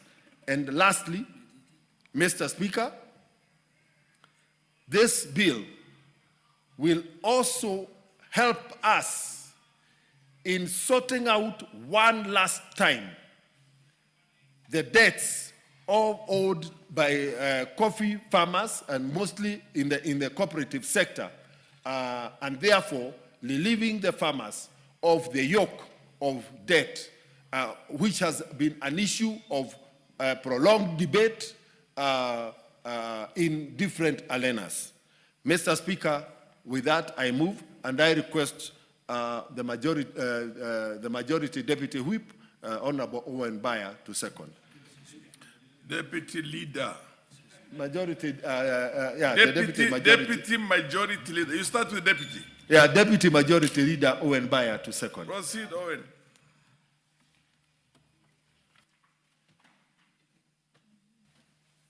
Give him the mic. You want me to go to this one? Try you. Follow the trail. Yes, Honorable Speaker, I pick it up from there by saying that I second this mediated version of the Coffee Bill 2023, Senate Bill number 10 of 2023, Honorable Speaker. I second. And in seconding, I want to say this, Honorable Speaker, that the principal object of this bill is to provide for the development and regulation of the coffee industry in Kenya. This bill proposes to reorganize the coffee industry by transitioning the regulatory and commercial roles currently undertaken by the Agricultural Food Authority to the Coffee Board of Kenya. Honorable Speaker, this is a very important point of departure that we must consider. When AFA was set up, it took all the crops and bundled them and put them under one organization, Honorable Speaker. Coffee Board of Kenya, Tea Board of Kenya, and many other organizations that existed then, Honorable Speaker, were folded and put together under AFA. But we have realized that there was a big problem, Honorable Speaker. It led to the death of some of the crops, and one of those that suffered was coffee, was sugar, was tea, was cashew nuts, was coconut. All these suffered because of that dint of, I don't know what to call it, Honorable Speaker, that people just said, let's kill all these organizations. The killing of that organizations went with lives of people who had invested heavily their lives in these organizations, but somehow Parliament came and passed that law. Today, Honorable Speaker, we're unbundling coffee and removing coffee from AFA and setting up the Coffee Board of Kenya. And I just hope this is just the beginning, that all other crops will also be unbundled and put in their proper place so that they're given space to grow, Honorable Speaker. I have seen the tea bill, I saw the sugar bill, and I think we need to continue to unbundle coconut, cashew nut, and many other oil crops, pyrethrum. We repealed the pyrethrum bill here, Honorable Speaker, because we have a pyrethrum. So, Honorable Speaker, that is the essence of the mediation, Honorable Speaker, to remove coffee from AFA and set up the Coffee Board of Kenya. Secondly, Honorable Speaker, the bill further seeks to transition the research of coffee. Research, you know, there used to be a song when I was a young man on KBC, VOK then. They used to say, Coffee Board of Kenya. It used to be there. But that Coffee Board of Kenya also had the Coffee Research Foundation. That was also killed by AFA. But in this bill, Honorable Speaker, what we're doing, we are reintroducing Coffee Board, the Coffee Research and Training Institute, and we are removing it from KALRO, the Kenya Agricultural and Livestock Research Organization. That is where research for coffee was being done. So the second thing that we are doing, Honorable Speaker, is to remove the research on coffee from KALRO and take it now to a new institution called the Coffee Research and Training Institute, which is a plus for farmers. And interestingly, Honorable Speaker, I've gone through the bill and I've seen the mediation dated version is very interesting, that it will not be run by a person with a PhD, not just any other person, but a person with a PhD. And I think that is very, very important because he will be the team leader of many researchers, and I think he requires to have a research degree, which actually is what a PhD does. Honorable Speaker, we know that this bill originated from the Senate. It was transmitted here, Honorable Speaker, and as members of the National Assembly, we passed this, but we passed it with amendments. When we passed it with amendments, we took the same amendments to Senate, and Senate rejected those amendments. And therefore, as the law provides, and the Constitution provides, we had to do mediation. Now, I want to thank the Mediation Committee. I want to thank profusely the Mediation Committee. Because however difficult, I think there were very many clauses. I can't remember the number of clauses that were changed, Honorable Speaker, but there were very many. But the sacrifice and the tenacity, Honorable Speaker, and the dedication from the team, they were able to resolve all these issues that came up in that mediation. Therefore, I want to speak on the contentious issues, Honorable Speaker. The Mediation Committee considered the contentious clauses in the bill and agreed on a mediated version of the bill. And that's what we are looking at. The committee managed to reach a compromise and iron out key contentious issues between Senate and the National Assembly. Honorable Speaker, I want to go one after the other of those contentious issues. I'll not finish with them, but I want to just look. Key among them is the issue of licensing of various actors in the coffee sector. There was contention between us and Senate on who were the licensees, who are the people going to do licenses between national government, the coffee board, and county governments, Honorable Speaker. These were some of the contentious issues. So the second schedule to the bill outlines 19 licenses now. There are 19 licenses, permits and certificates to be issued by the various licensing authorities. Now, the various licensing authorities have been detailed to be the Coffee Board, county governments, and the Capital Markets Authority, Honorable Speaker. So this is one of the key results of the mediation. Secondly, Honorable Speaker, the distribution of these licenses was a major contention. Is it county which will handle this? Is it Capital Markets Authority which will handle this? Is it Coffee Board which will handle this? This was also contentious, Honorable Speaker. And therefore, I want to thank the committee because they resolved that and said that these licenses, but the committee deliberated on the issues very soberly and objectively and managed to reach an agreement in the best interest of the farmers and the sector, Honorable Speaker. Honorable Speaker, the other issue that the committee managed to successfully deliberate on is on the functions of the coffee board, the functions of the institute, and the qualification of the board members and senior officers. For instance, Honorable Speaker, like I have mentioned, that the Coffee Research and Training Institute should be led by a PhD holder. This was agreed. It was earlier on contentious, but it was agreed, Honorable Speaker.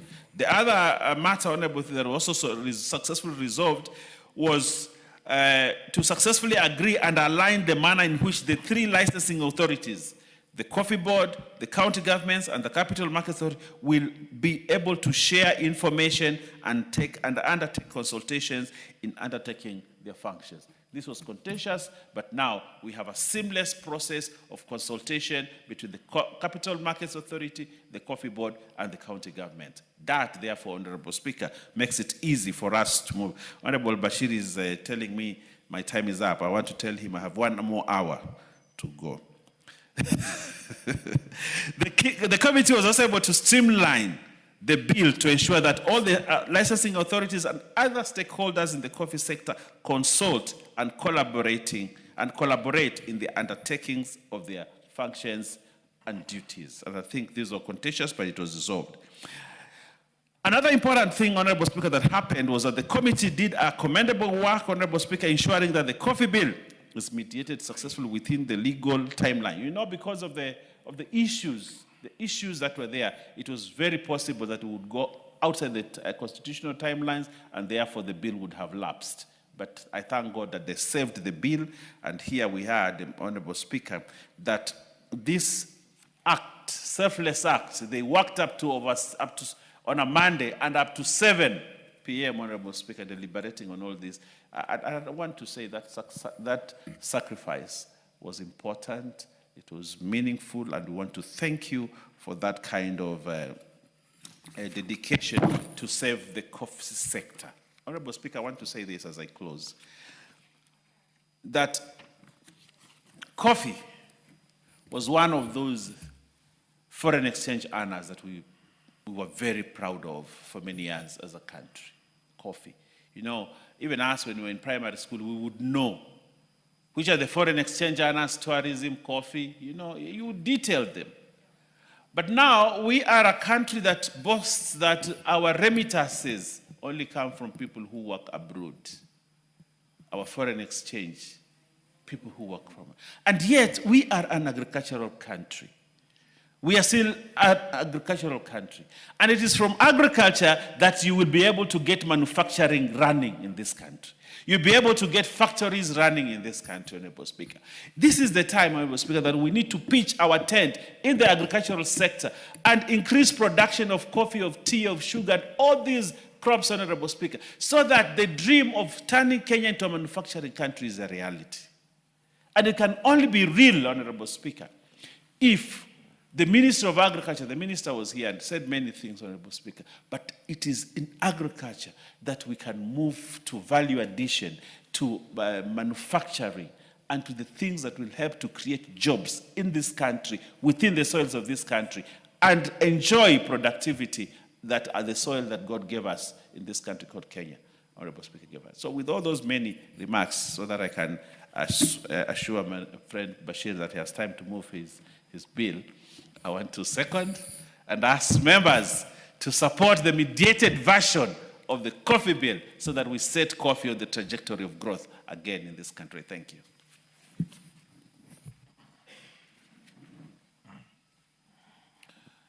Honorable members, I now propose the question that pursuant to the provisions of Article 113(2) of the Constitution and Standing Order 153, this House adopts the report on the Mediation Committee on the Coffee Bill, Senate Bill number 10 of 2023, laid on the table of the House on Tuesday, the 2nd of December, 2025, and approves the mediated version of the Coffee Bill, Senate Bill number 10 of 2023.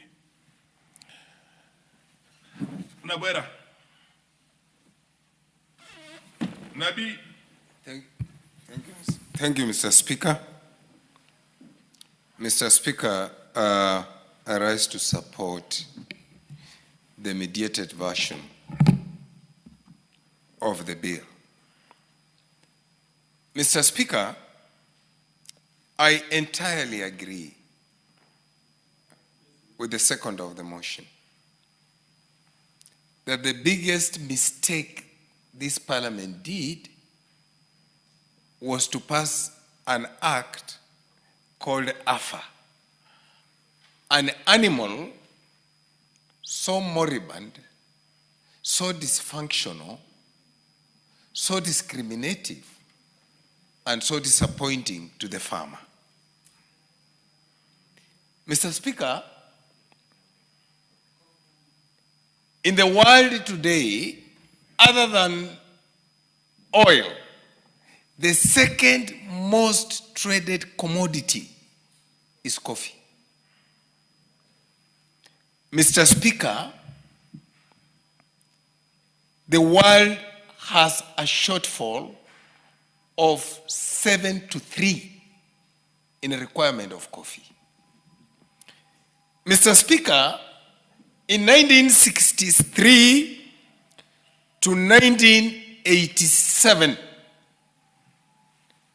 Kenya was the highest producer of coffee in Africa. Mr. Speaker, as I stand here today, because of this animal called AFA, the dysfunctional entity, even Uganda, which was number 10, is producing more coffee than Kenya. Mr. Speaker, the most disadvantaged farmer in this country has been a coffee farmer. He has lost money to brokers.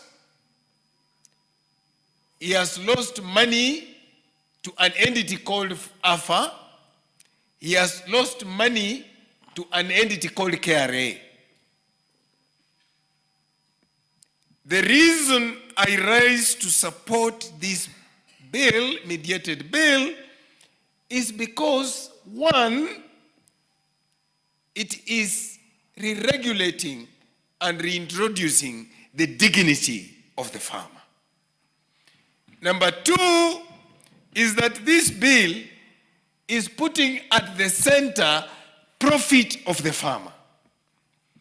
Number three, Mr. Speaker, that this bill intends to deal with the biggest animal in this country, an animal called a broker. Mr. Speaker, you may not know. In the past 4 years in this country, a few people have been holding coffee farming hostage. They are the processor. That's your point of order.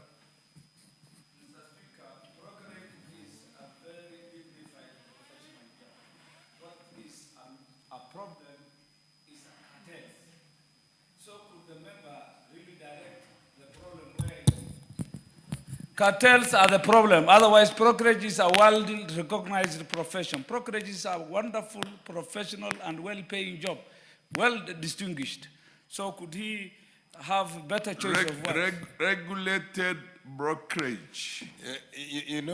In which, with rules that make sure that it's a fair play. So proceed. Thank you, Mr. Speaker. Sometimes it's because of the schools of English we went to. So I bear with Honorable Nabwera. I bear with a colleague. Honorable Sene is one of the most eloquent, refined. Yeah, but some of us were taught by Queen's proper English adherence in this. What should I call the King's Mr. English? Speaker. Proceed. Thank you. He's read so many Shakespeare. Thank you for your I don't know if guidance. you had an opportunity. All right, proceed. But Mr. Speaker, And in any case, a first class in his own. Mr. Speaker, Elijah in the Bible,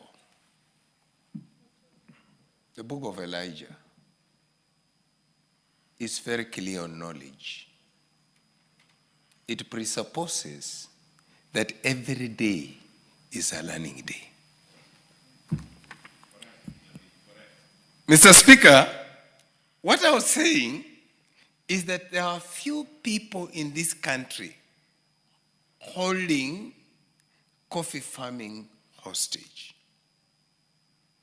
And I want to laud the committee for realigning the issue of licensing, which includes brokerage.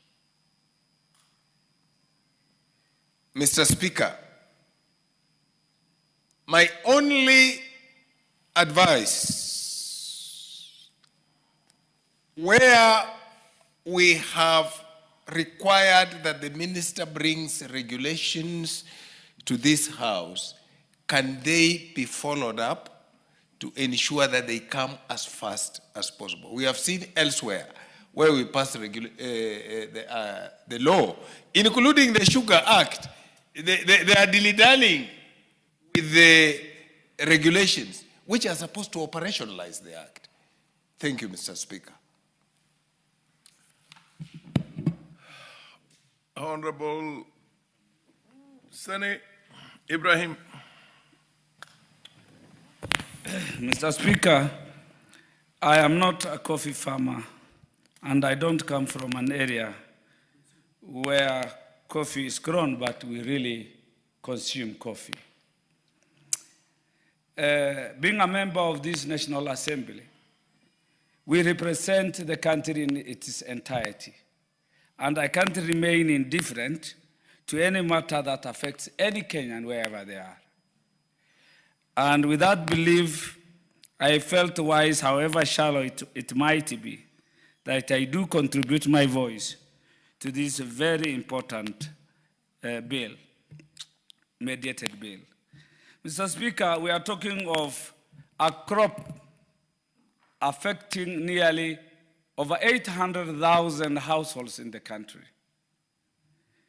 75% of the farmers of coffee being held hostage by a cartel who take advantage of the bigger swath of the process, from processing to the sale of the product. Mr. Speaker, I'm reminded of a court ruling on this aspect too, that direct settlement system was declared unconstitutional by the court of law, which meant paying directly to value chain actors was declared illegal because of its exploitative nature. To that extent, this mediated version is in tandem, in sync with that court ruling that has declared that manner of dealing with coffee farmers unconstitutional, Mr. Speaker. Mr. Speaker, what has been bedeviling the coffee farmers is the fact that people, one entity could hold multiple licensing in the value chain. So you could have one person mimicking many faces in the value chain and exploiting the real farmer, the grower. Mr. Speaker, we have had lack of transparency in the flow of money to the farmers. So the cartel were the ones who are getting a huge chunk of the profit. So it asks for full disclosure of cash flows to at least track who really benefits, who is getting what. Mr. Speaker, this anchors on the government's program. This bill, as it is the mediated bill, anchors the initiative of the government to at least increase coffee production from 50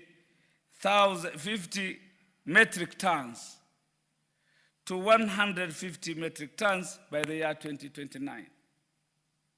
So it is a step towards a dream in realizing the dream of the government. Mr. Speaker, that will translate to making earnings from 35 billion to about 100 billion. That will be a milestone achievement if this bill sails through as it was mediated. Comparatively, Mr. Speaker, I was just thinking of northern Kenya. Well, the coffee farmer deserves all this support and more. From where I come from, We also we keep our crops are camels, goats, and sheep and cattle. And you know what it means when it comes to supply chain. When shall we really also come to that level? Given it is huge contribution to GDP, it is untapped potential, even in dryland farming. When shall we have an act on sorghum, millet, simsim, which are very important crops, friendly to the assals? So it's a welcome bill. I entirely agree with it and accept, but it also reminds us from Northern Kenya to quickly come up with bills like this to support what is doing well in our areas. Without much ado, I support. Thank you. Honorable Bashir Abdullahi. Did you wish to contribute on this, or you listed your name earlier? How about Honorable David Mboni? Thank you, Mr. Speaker. Although I'm not, I don't come from coffee growing area, but this issue of coffee is really disturbing. Mr. Speaker, in 1975, this country experienced the highest growth in GDP, and which was actually driven, it was around 8% or 10%, and it was driven by agriculture. And one of the crop which was bringing this growth was coffee. That's the time of coffee boom. Although the country wasted at that time, the money was not invested well. But with time, coffee production and earning, especially in foreign exchange, has gone down. You know, currently we are talking about diaspora remittances from our children who are working outside there. Some of them are working in very bad conditions, while we are neglected agriculture. We have tea, horticulture, and coffee, which we used to be number 1, is number 4. These are very serious events. And one of the things which has been happening is the brokers. I mean, the brokers are really frustrated coffee farmers. And farmers have moved from growing coffee to other profitable products, profitable crops, especially in coffee growing areas. You go to Kiambu. Kiambu, they have divided all the land, which used to be agriculture, coffee farms. And what we are seeing there is real estate. Actually, most of the people are moved to real estate, which is more profitable than coffee because of these kind of frustrations. Mr. Speaker, it's best to note that our coffee is one of the best in the world. And it is actually blended with other coffees so that, from other countries, so that it is more tasty. The proposal to have the auction of coffee online, I think this is a very innovative way of doing things. Because instead of having people somewhere and all of them coming physically to see and buy the coffee, I don't think that is the best way to go because world has changed. I should be able to sell my coffee while I'm seated somewhere in my house. Or I should be able to buy coffee while I'm seated somewhere. So the idea of the auction, online auction, I think this is a very, very innovative way. And I think this is one way of actually dealing with the brokers. Because the auction will be done online, you can see how much is being sold, what price is being sold at, and therefore what profit are the farmers are supposed to get. Mr. Speaker, as we move to the reforms, I think it's also very important to encourage investment in value chain.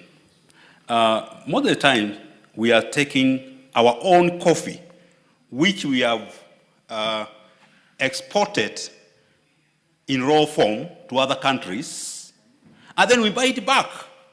Imagine buying, selling a kilo of coffee at less than 1,000 shillings. And then you buy a processed quarter of a kilo or less than a quarter of a kilo at 2,000 shillings. I mean, we have to move to value chain. We need to process our coffee to the final product so that our farmers can earn maximum, even this country can earn maximum profit from our sweats. Secondly, doing that, we're also creating employment. You know, the moment you export a product, you are exporting jobs. You're exporting jobs to other countries. So Mr. Speaker, I really, I'm very happy about this bill, the mandatory bill, and I support it. Thank you very much.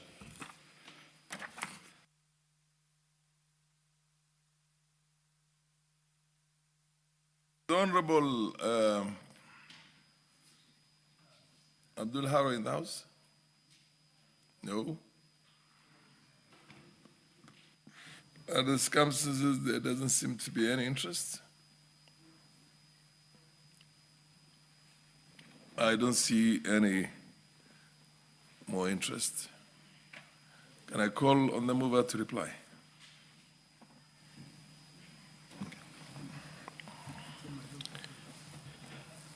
Thank you, Mr. Speaker. Mr. Speaker, today I am delighted to be in this House and to have participated in the mediation of the coffee bill. The coffee farmers have really been waiting for the enactment of the coffee bill that gives them back their power to be able to participate effectively in the decision-making about across the value chain, and more importantly, to have a say in the sale, marketing, and pricing of their coffee. And Mr. Speaker, I want to thank the House for giving us that honors and also for accepting to support the mediated version of the bill. This is a great day for the coffee farmers in Kenya and for coffee trade in this country. Thank you, Mr. Speaker. I reply.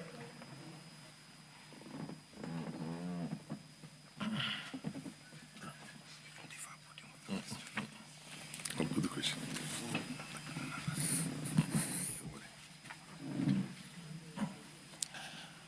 Fair enough, honorable members, I now put the question.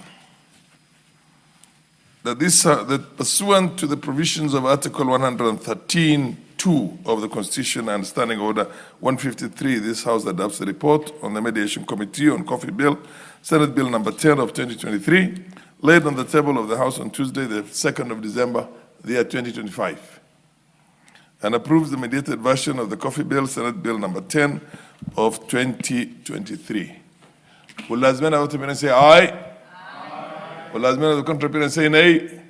The ayes have it. Next order. Order number 10, motion, consideration of the agreement between the governments of the Republic of Kenya and the Republic of Singapore for the elimination of double taxation with respect to taxes on income and on the prevention of tax evasion and avoidance.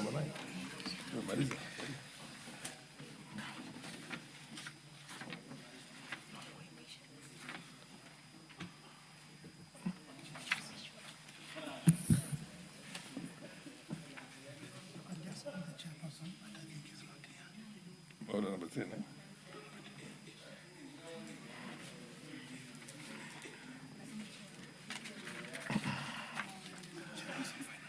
Where is the chairperson on committee, departmental committee on finance and national planning in the House? You are moving that, you are from that committee, and you are moving that. Yes, Honorable Speaker. Honorable Speaker. Motion, proceed. I'm ranking member of the committee. Thank you, Honorable Speaker. Honorable Speaker, I beg to move that this House adopt the report of the Departmental Committee of Finance and National Planning on its consideration of the agreement between Government of Kenya, Government of the Republic of Singapore, and the Government of the Republic of Kenya for the elimination of double taxation with respect to taxes on income and prevention of tax evasion avoidance, laid on the table of the House on Tuesday, 22nd December 2025, and pursuant to the provision of Section 8.4 of the Treaty Making and Ratification Act, CAF4D, approves the ratification of the agreement between Government of the Republic of Singapore and the Government of the Republic of Kenya for the elimination of double taxation with respect to taxes on income and prevention of tax evasion and avoidance. Honorable Speaker, the National Treasury and Economic Planning, on behalf of the Government of Kenya, concluded negotiation on the agreement in June 2023. The agreement was signed on the sidelines of the 79th session of the United Nations General Assembly in New York by the Prime Cabinet Secretary and Cabinet Secretary for the Foreign Affairs and Diaspora Affairs on 23rd December 2024, paving way for the ratification process. Subsequently, the Cabinet approved the ratification of the agreement in the first special Cabinet meeting of 2025, held on 11 February 2025. The agreement was published in the Kenya Gazette on 2nd May 2025, Gazette Notice number 5583 of 2025. Honorable Speaker, the agreement seeks to afford relief from double taxation in relation to income, tax, and any rates of similar character imposed by the laws of Kenya. The agreement further seeks to further develop the economic relationship between Kenya and Singapore, enhance their cooperation in tax matters, seal loopholes for non-taxation or reduced taxation through tax evasion and or avoidance, including through treaty shopping arrangements aimed at obtaining reliefs provided in this agreement.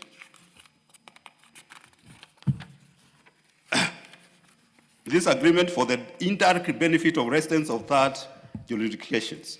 The agreement contains 30 articles. Honorable Speaker, the agreement seeks to eliminate instances where income earned between two countries may be subject to double taxation and further provides certainty in investors and businesses operating in both jurisdictions. This will enhance cross-border trade and investment as well as deepen economic cooperation. Honorable Speaker, Singapore is a prominent global financial and commercial hub. The agreement is anticipated to boost investor confidence and attract foreign direct investment into the country, particularly in financial services, infrastructure, logistics, and emerging digital sectors, while creating opportunities for Kenyan enterprises to global value chain. Honorable Speaker, why is this agreement important? Honorable Speaker, in 2024, Kenya and Singapore traded goods of approximately US for 149 million. In combined Kenya imports from Singapore plus Kenya's exports to Singapore. Honorable Speaker, Kenya's exports to Singapore was valued at 5.97 million, which reflects a modest export levels relative to Kenya's overall export globally. Kenya's export to Singapore included coffee, tea, and spices at 1.47 million US dollars, olives at sluggish and ash, $0.99 million, edible preparations and fruits, 1.7 US dollars, 1.7 million US dollars, plants and flowers at 0.68 million US dollars. Honorable Speaker, Kenya's imports from Singapore in 2014 amounted to 41.24 million US dollars and mainly composed of plastics, which were valued at 6.4 million US dollars, man-made stable fibers, valued at $5.13 million US dollars, machinery and boilers at $5.08 million, chemicals at $3.97 US dollars. On the other hand, Singapore export to Kenya in 2024 was valued at $108.2 million US dollars, composed mainly of machinery and nuclear reactors, which were valued at $4.5 million US dollars, plastics at $14 million US dollars, man-made fabrics and other industrial goods, which were valued at $60 million US dollars. Honorable Speaker, trade between Kenya and Singapore has grown substantially since 2017, when bilateral goods trade was much smaller at around $85 million US dollars. By 2022, it was roughly at 212 million US dollars. Kenya is ranked among Singapore top trading partners in Sub-Saharan Africa, which is, Kenya comes around number 9. Honorable Speaker, beyond goods, services trade also forms part of the relationship. In 2022, Singapore exported $272.5 million US dollars in services to Kenya and imported 56 million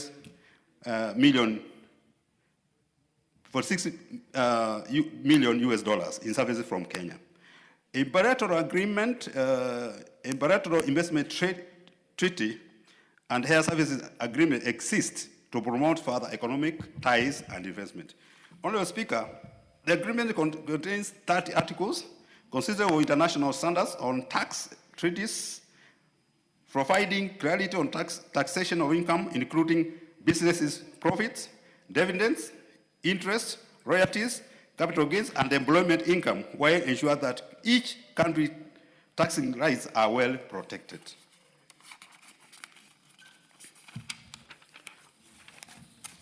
Honorable Speaker, the agreement also incorporates important provisions related to exchange of tax information, cooperation between tax authorities, and measures to prevent treaty abuse such as tax evasion and avoidance. These provisions support Kenya's domestic revenue mobilization efforts and enhance the fairness of the tax system. Honorable Speaker, the committee examined the agreement in line with the Constitution, the Treaty-Making Ratification Act, and national policy priorities, and is satisfied that it is in the public interest and supportive of Kenyan economic transformation agenda. Honorable Speaker, the committee, in accordance with Article 118 of the Constitution, facilitated the opportunity for public participation through newspaper and advertisement. While no memoranda was received, the committee fully complied with all legal obligations regarding stakeholders' engagement. Honorable Speaker, the agreement does not in any way limit Kenya's authority over taxation matters, but rather enhances predictability, transparency, and administrative cooperation in the application of tax rules between the two countries.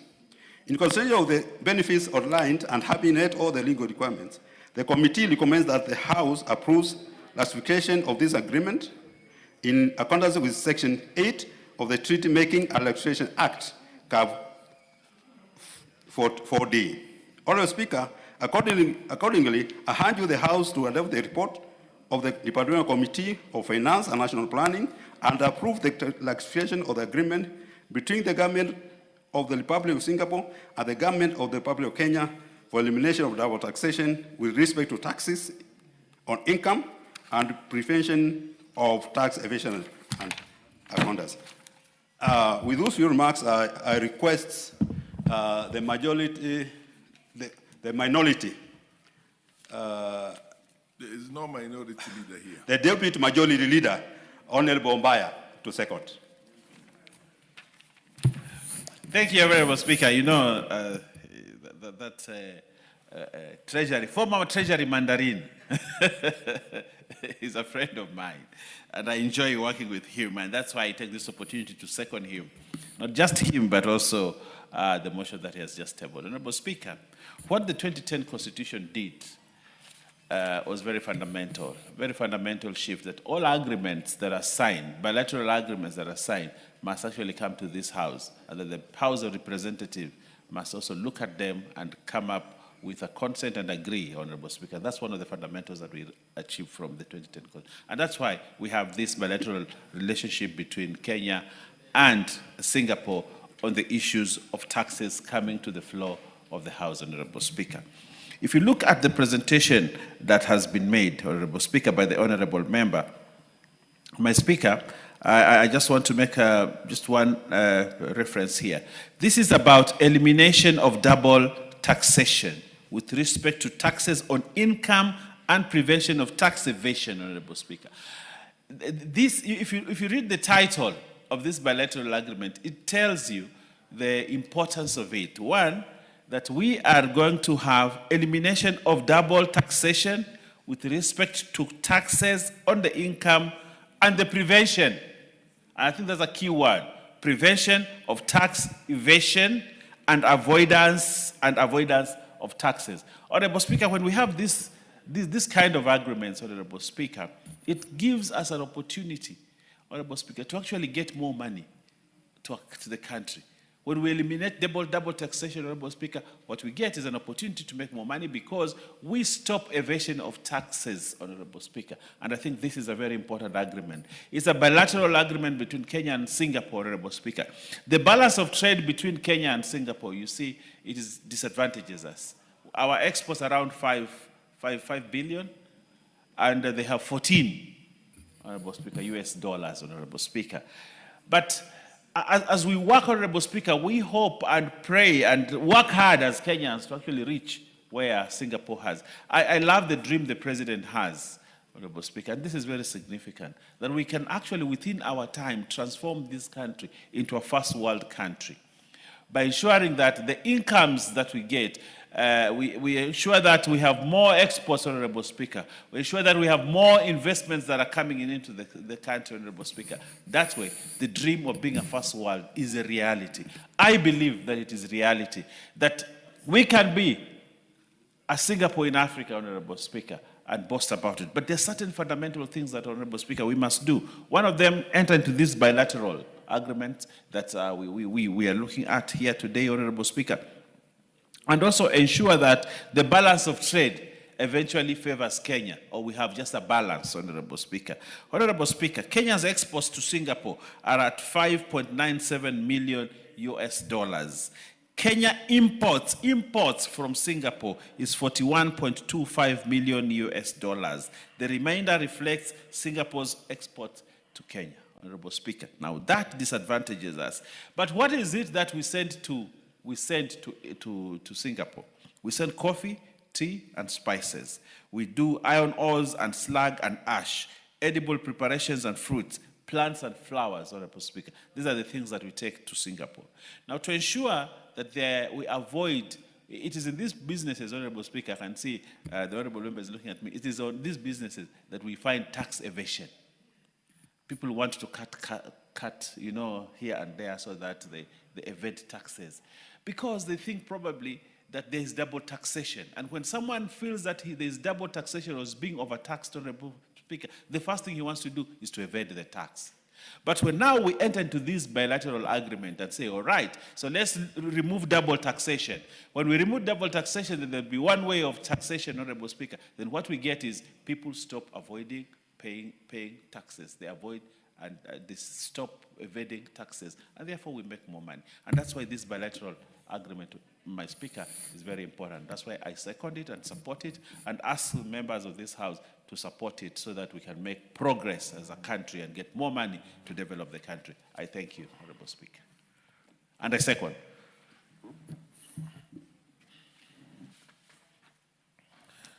Honorable members, I now propose the question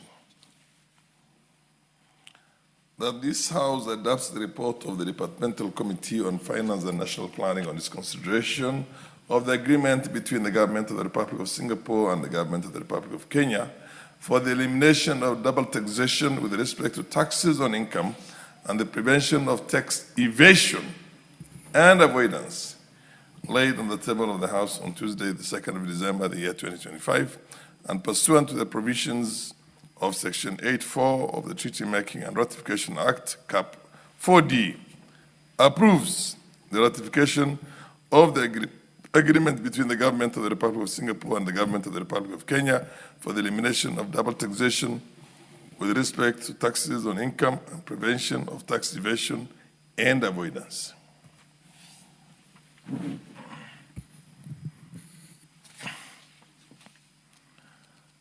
Catherine Omaño.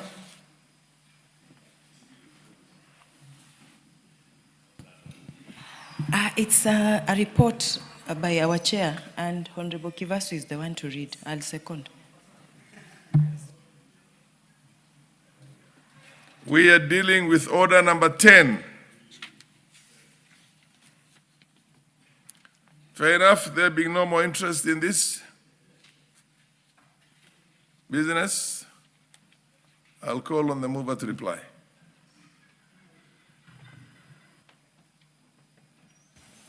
Thank you, Mr. Speaker. Let me take the opportunity also to thank the members and especially the Deputy Minority Leader. He has really struggled to say something on this report, this treaty, because I'm aware that he's not an economist.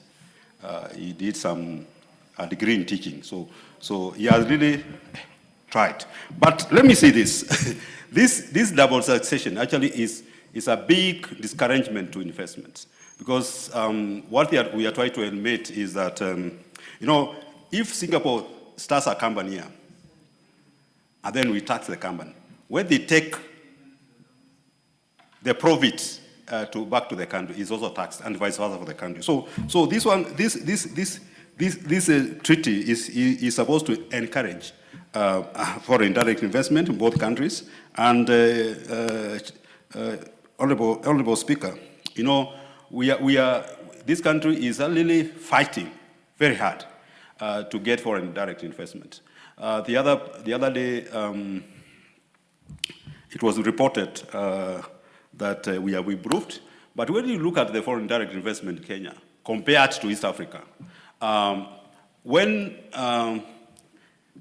Uganda are getting 3.5 billion US dollars annually in foreign direct investment, Kenya is getting less than 1 billion. Tanzania are getting 2-point-something. So we need to work out, put in measures which can really bring direct investment so that we can create jobs. We can reduce unemployment in this country. So with those few remarks, I reply.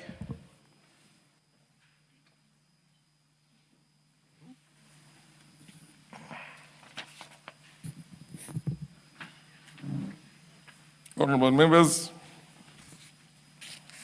I now put the question that this House adopts the report of the Departmental Committee on Finance and National Planning on its consideration of the agreement between the Government of the Republic of Singapore and the Government of the Republic of Kenya for the elimination of double taxation with respect to taxes on income and the prevention of tax evasion and avoidance, laid on the table of the House on Tuesday, the 2nd of December 2025, and pursuant to the provisions of Section 8.4 of the Treaty Making and Ratification Act, Cap 4D, approves the ratification of the agreement between the Government of the Republic of Singapore and the Government of the Republic of Kenya for the elimination of double taxation with respect to taxes on income and the prevention of tax evasion and avoidance.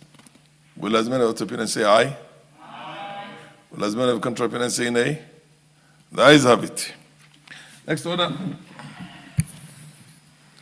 Order number 11, motion, consideration of the agreement establishing the Shelter Africa Development Bank. The Departmental Committee on Finance.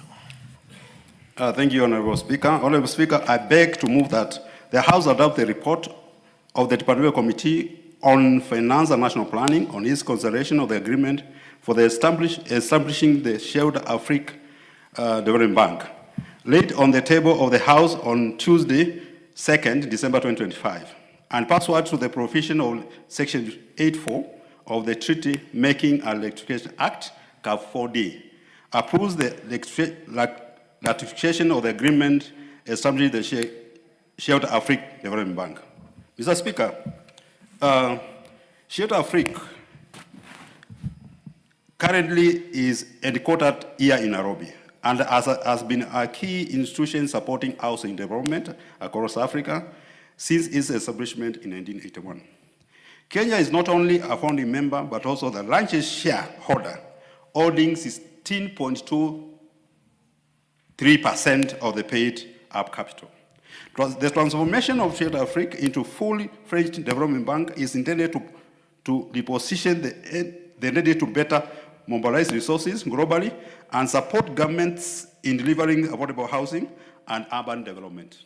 Honorable Speaker, Kenya ratification of the Shared Afrique Agreement was approved by Cabinet during its meeting held on 11th February 2025, and on 4th September 1981, 17 African countries, member states, including Kenya, together with African Development Bank and the African Insurance Corporation, established the Company for Housing and Habitat in Africa, known as Shared Afrique, through a memorandum of understanding at a meeting held in Arusha, Tanzania, on the same dates.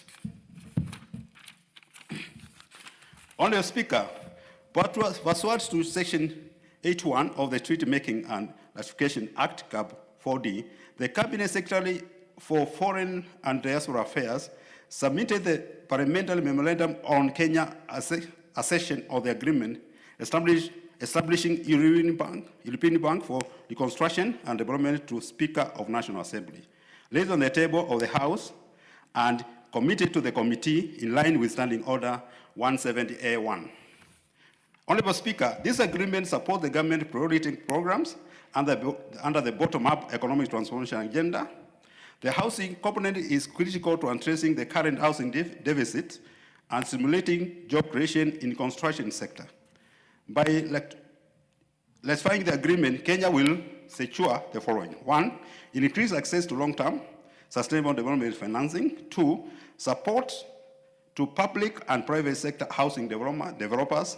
3, strengthen partnership in delivering affordable housing and essential infrastructure.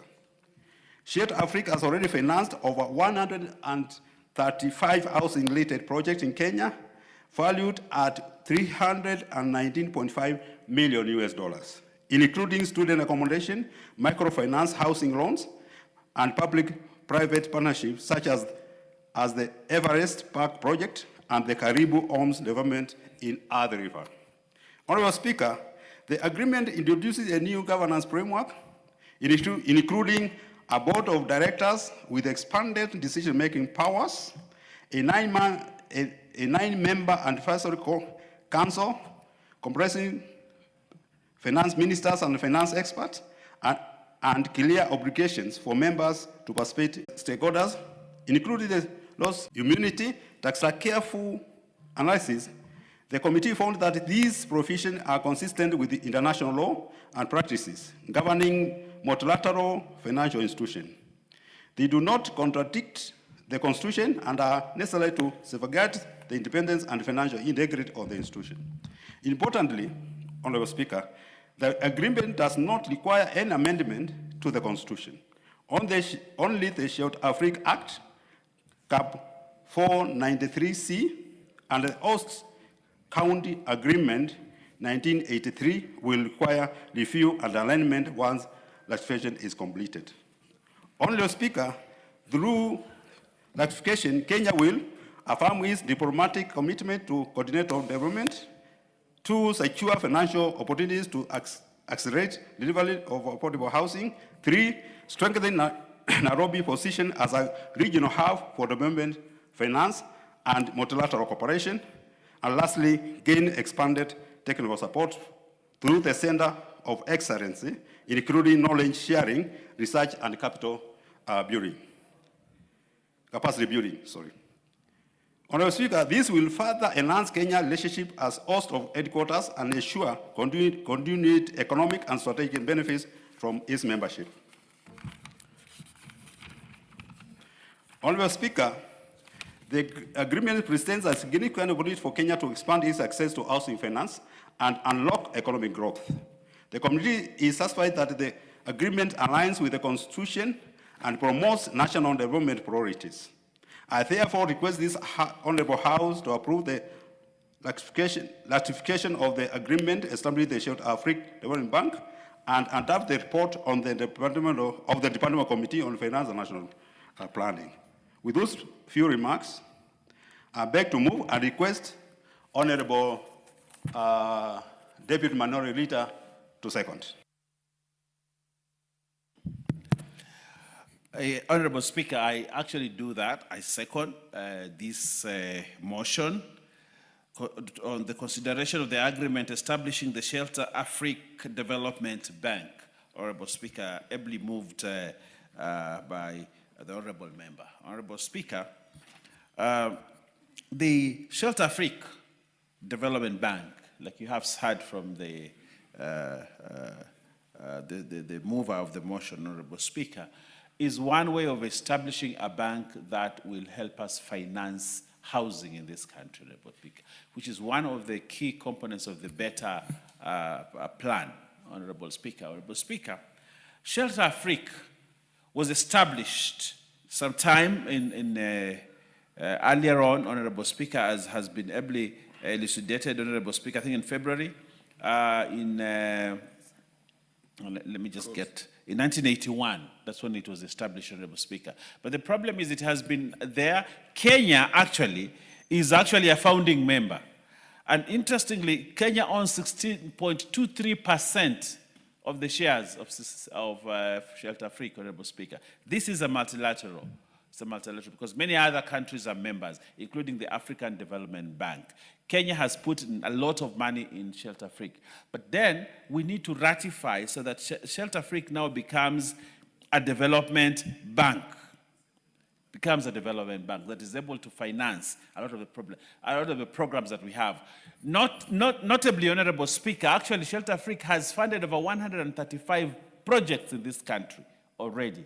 And yet it is not a bank. But if we ratify this, Honorable Speaker, we shall establish it as a bank that we can borrow money from, Honorable Speaker. The European Union can invest, and many other investors, Honorable Speaker, can invest in this bank, and therefore be able to avail resources, financing for housing, Honorable Speaker. One of the key components of the better, which we have seen transformation, including in my constituency, Honorable Speaker, where I have an affordable housing program that is coming up at Tezo. I have another one coming up in Watamu. I have another one coming up in Bofa, in Kilifi, and two others that are coming up.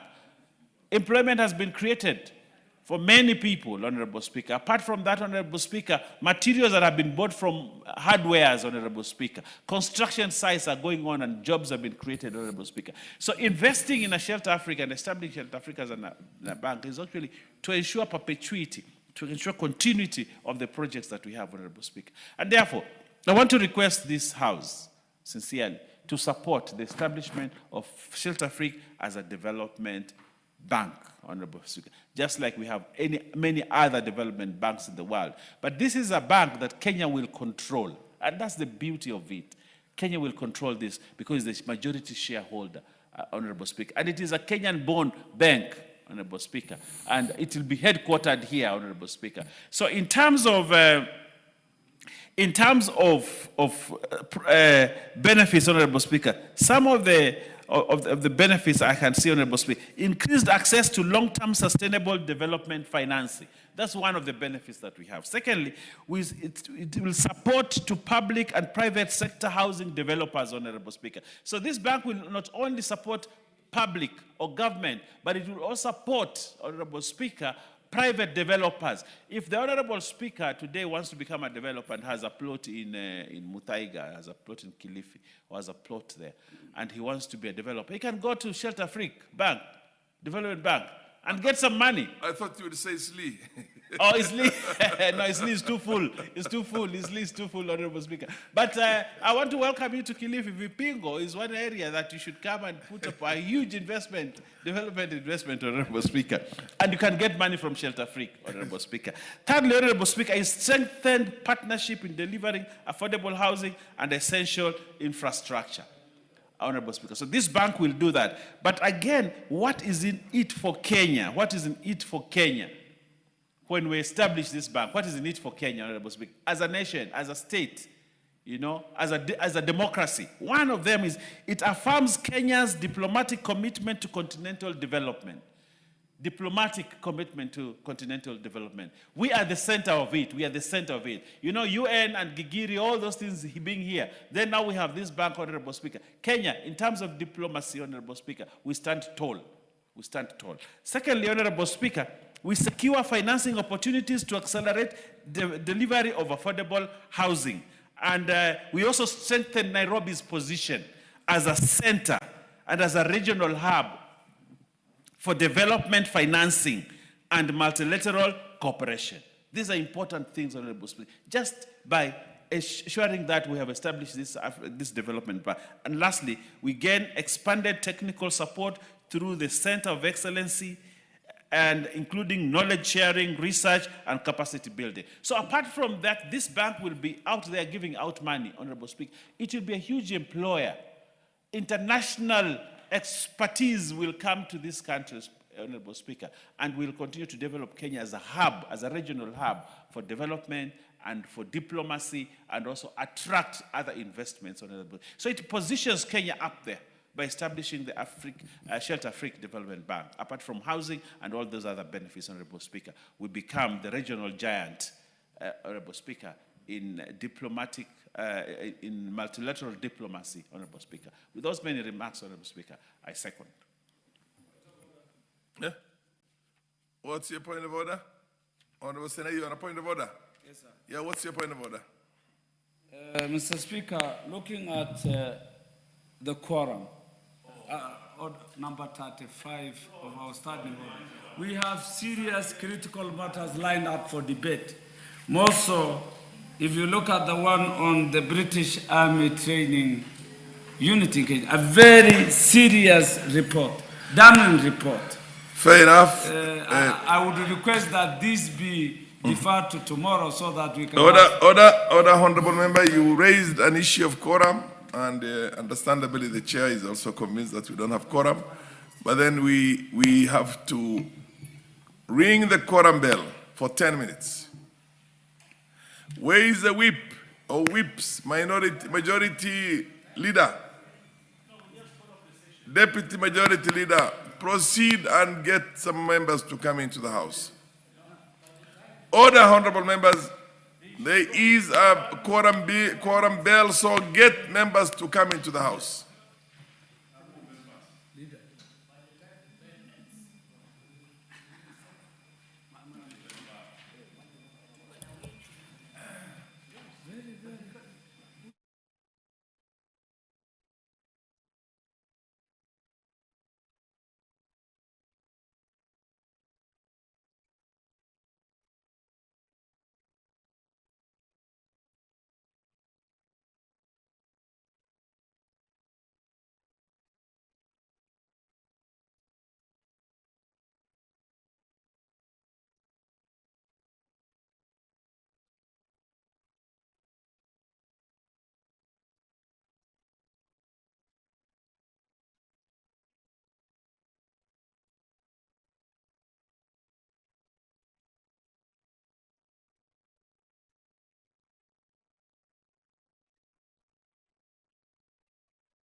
Honorable members,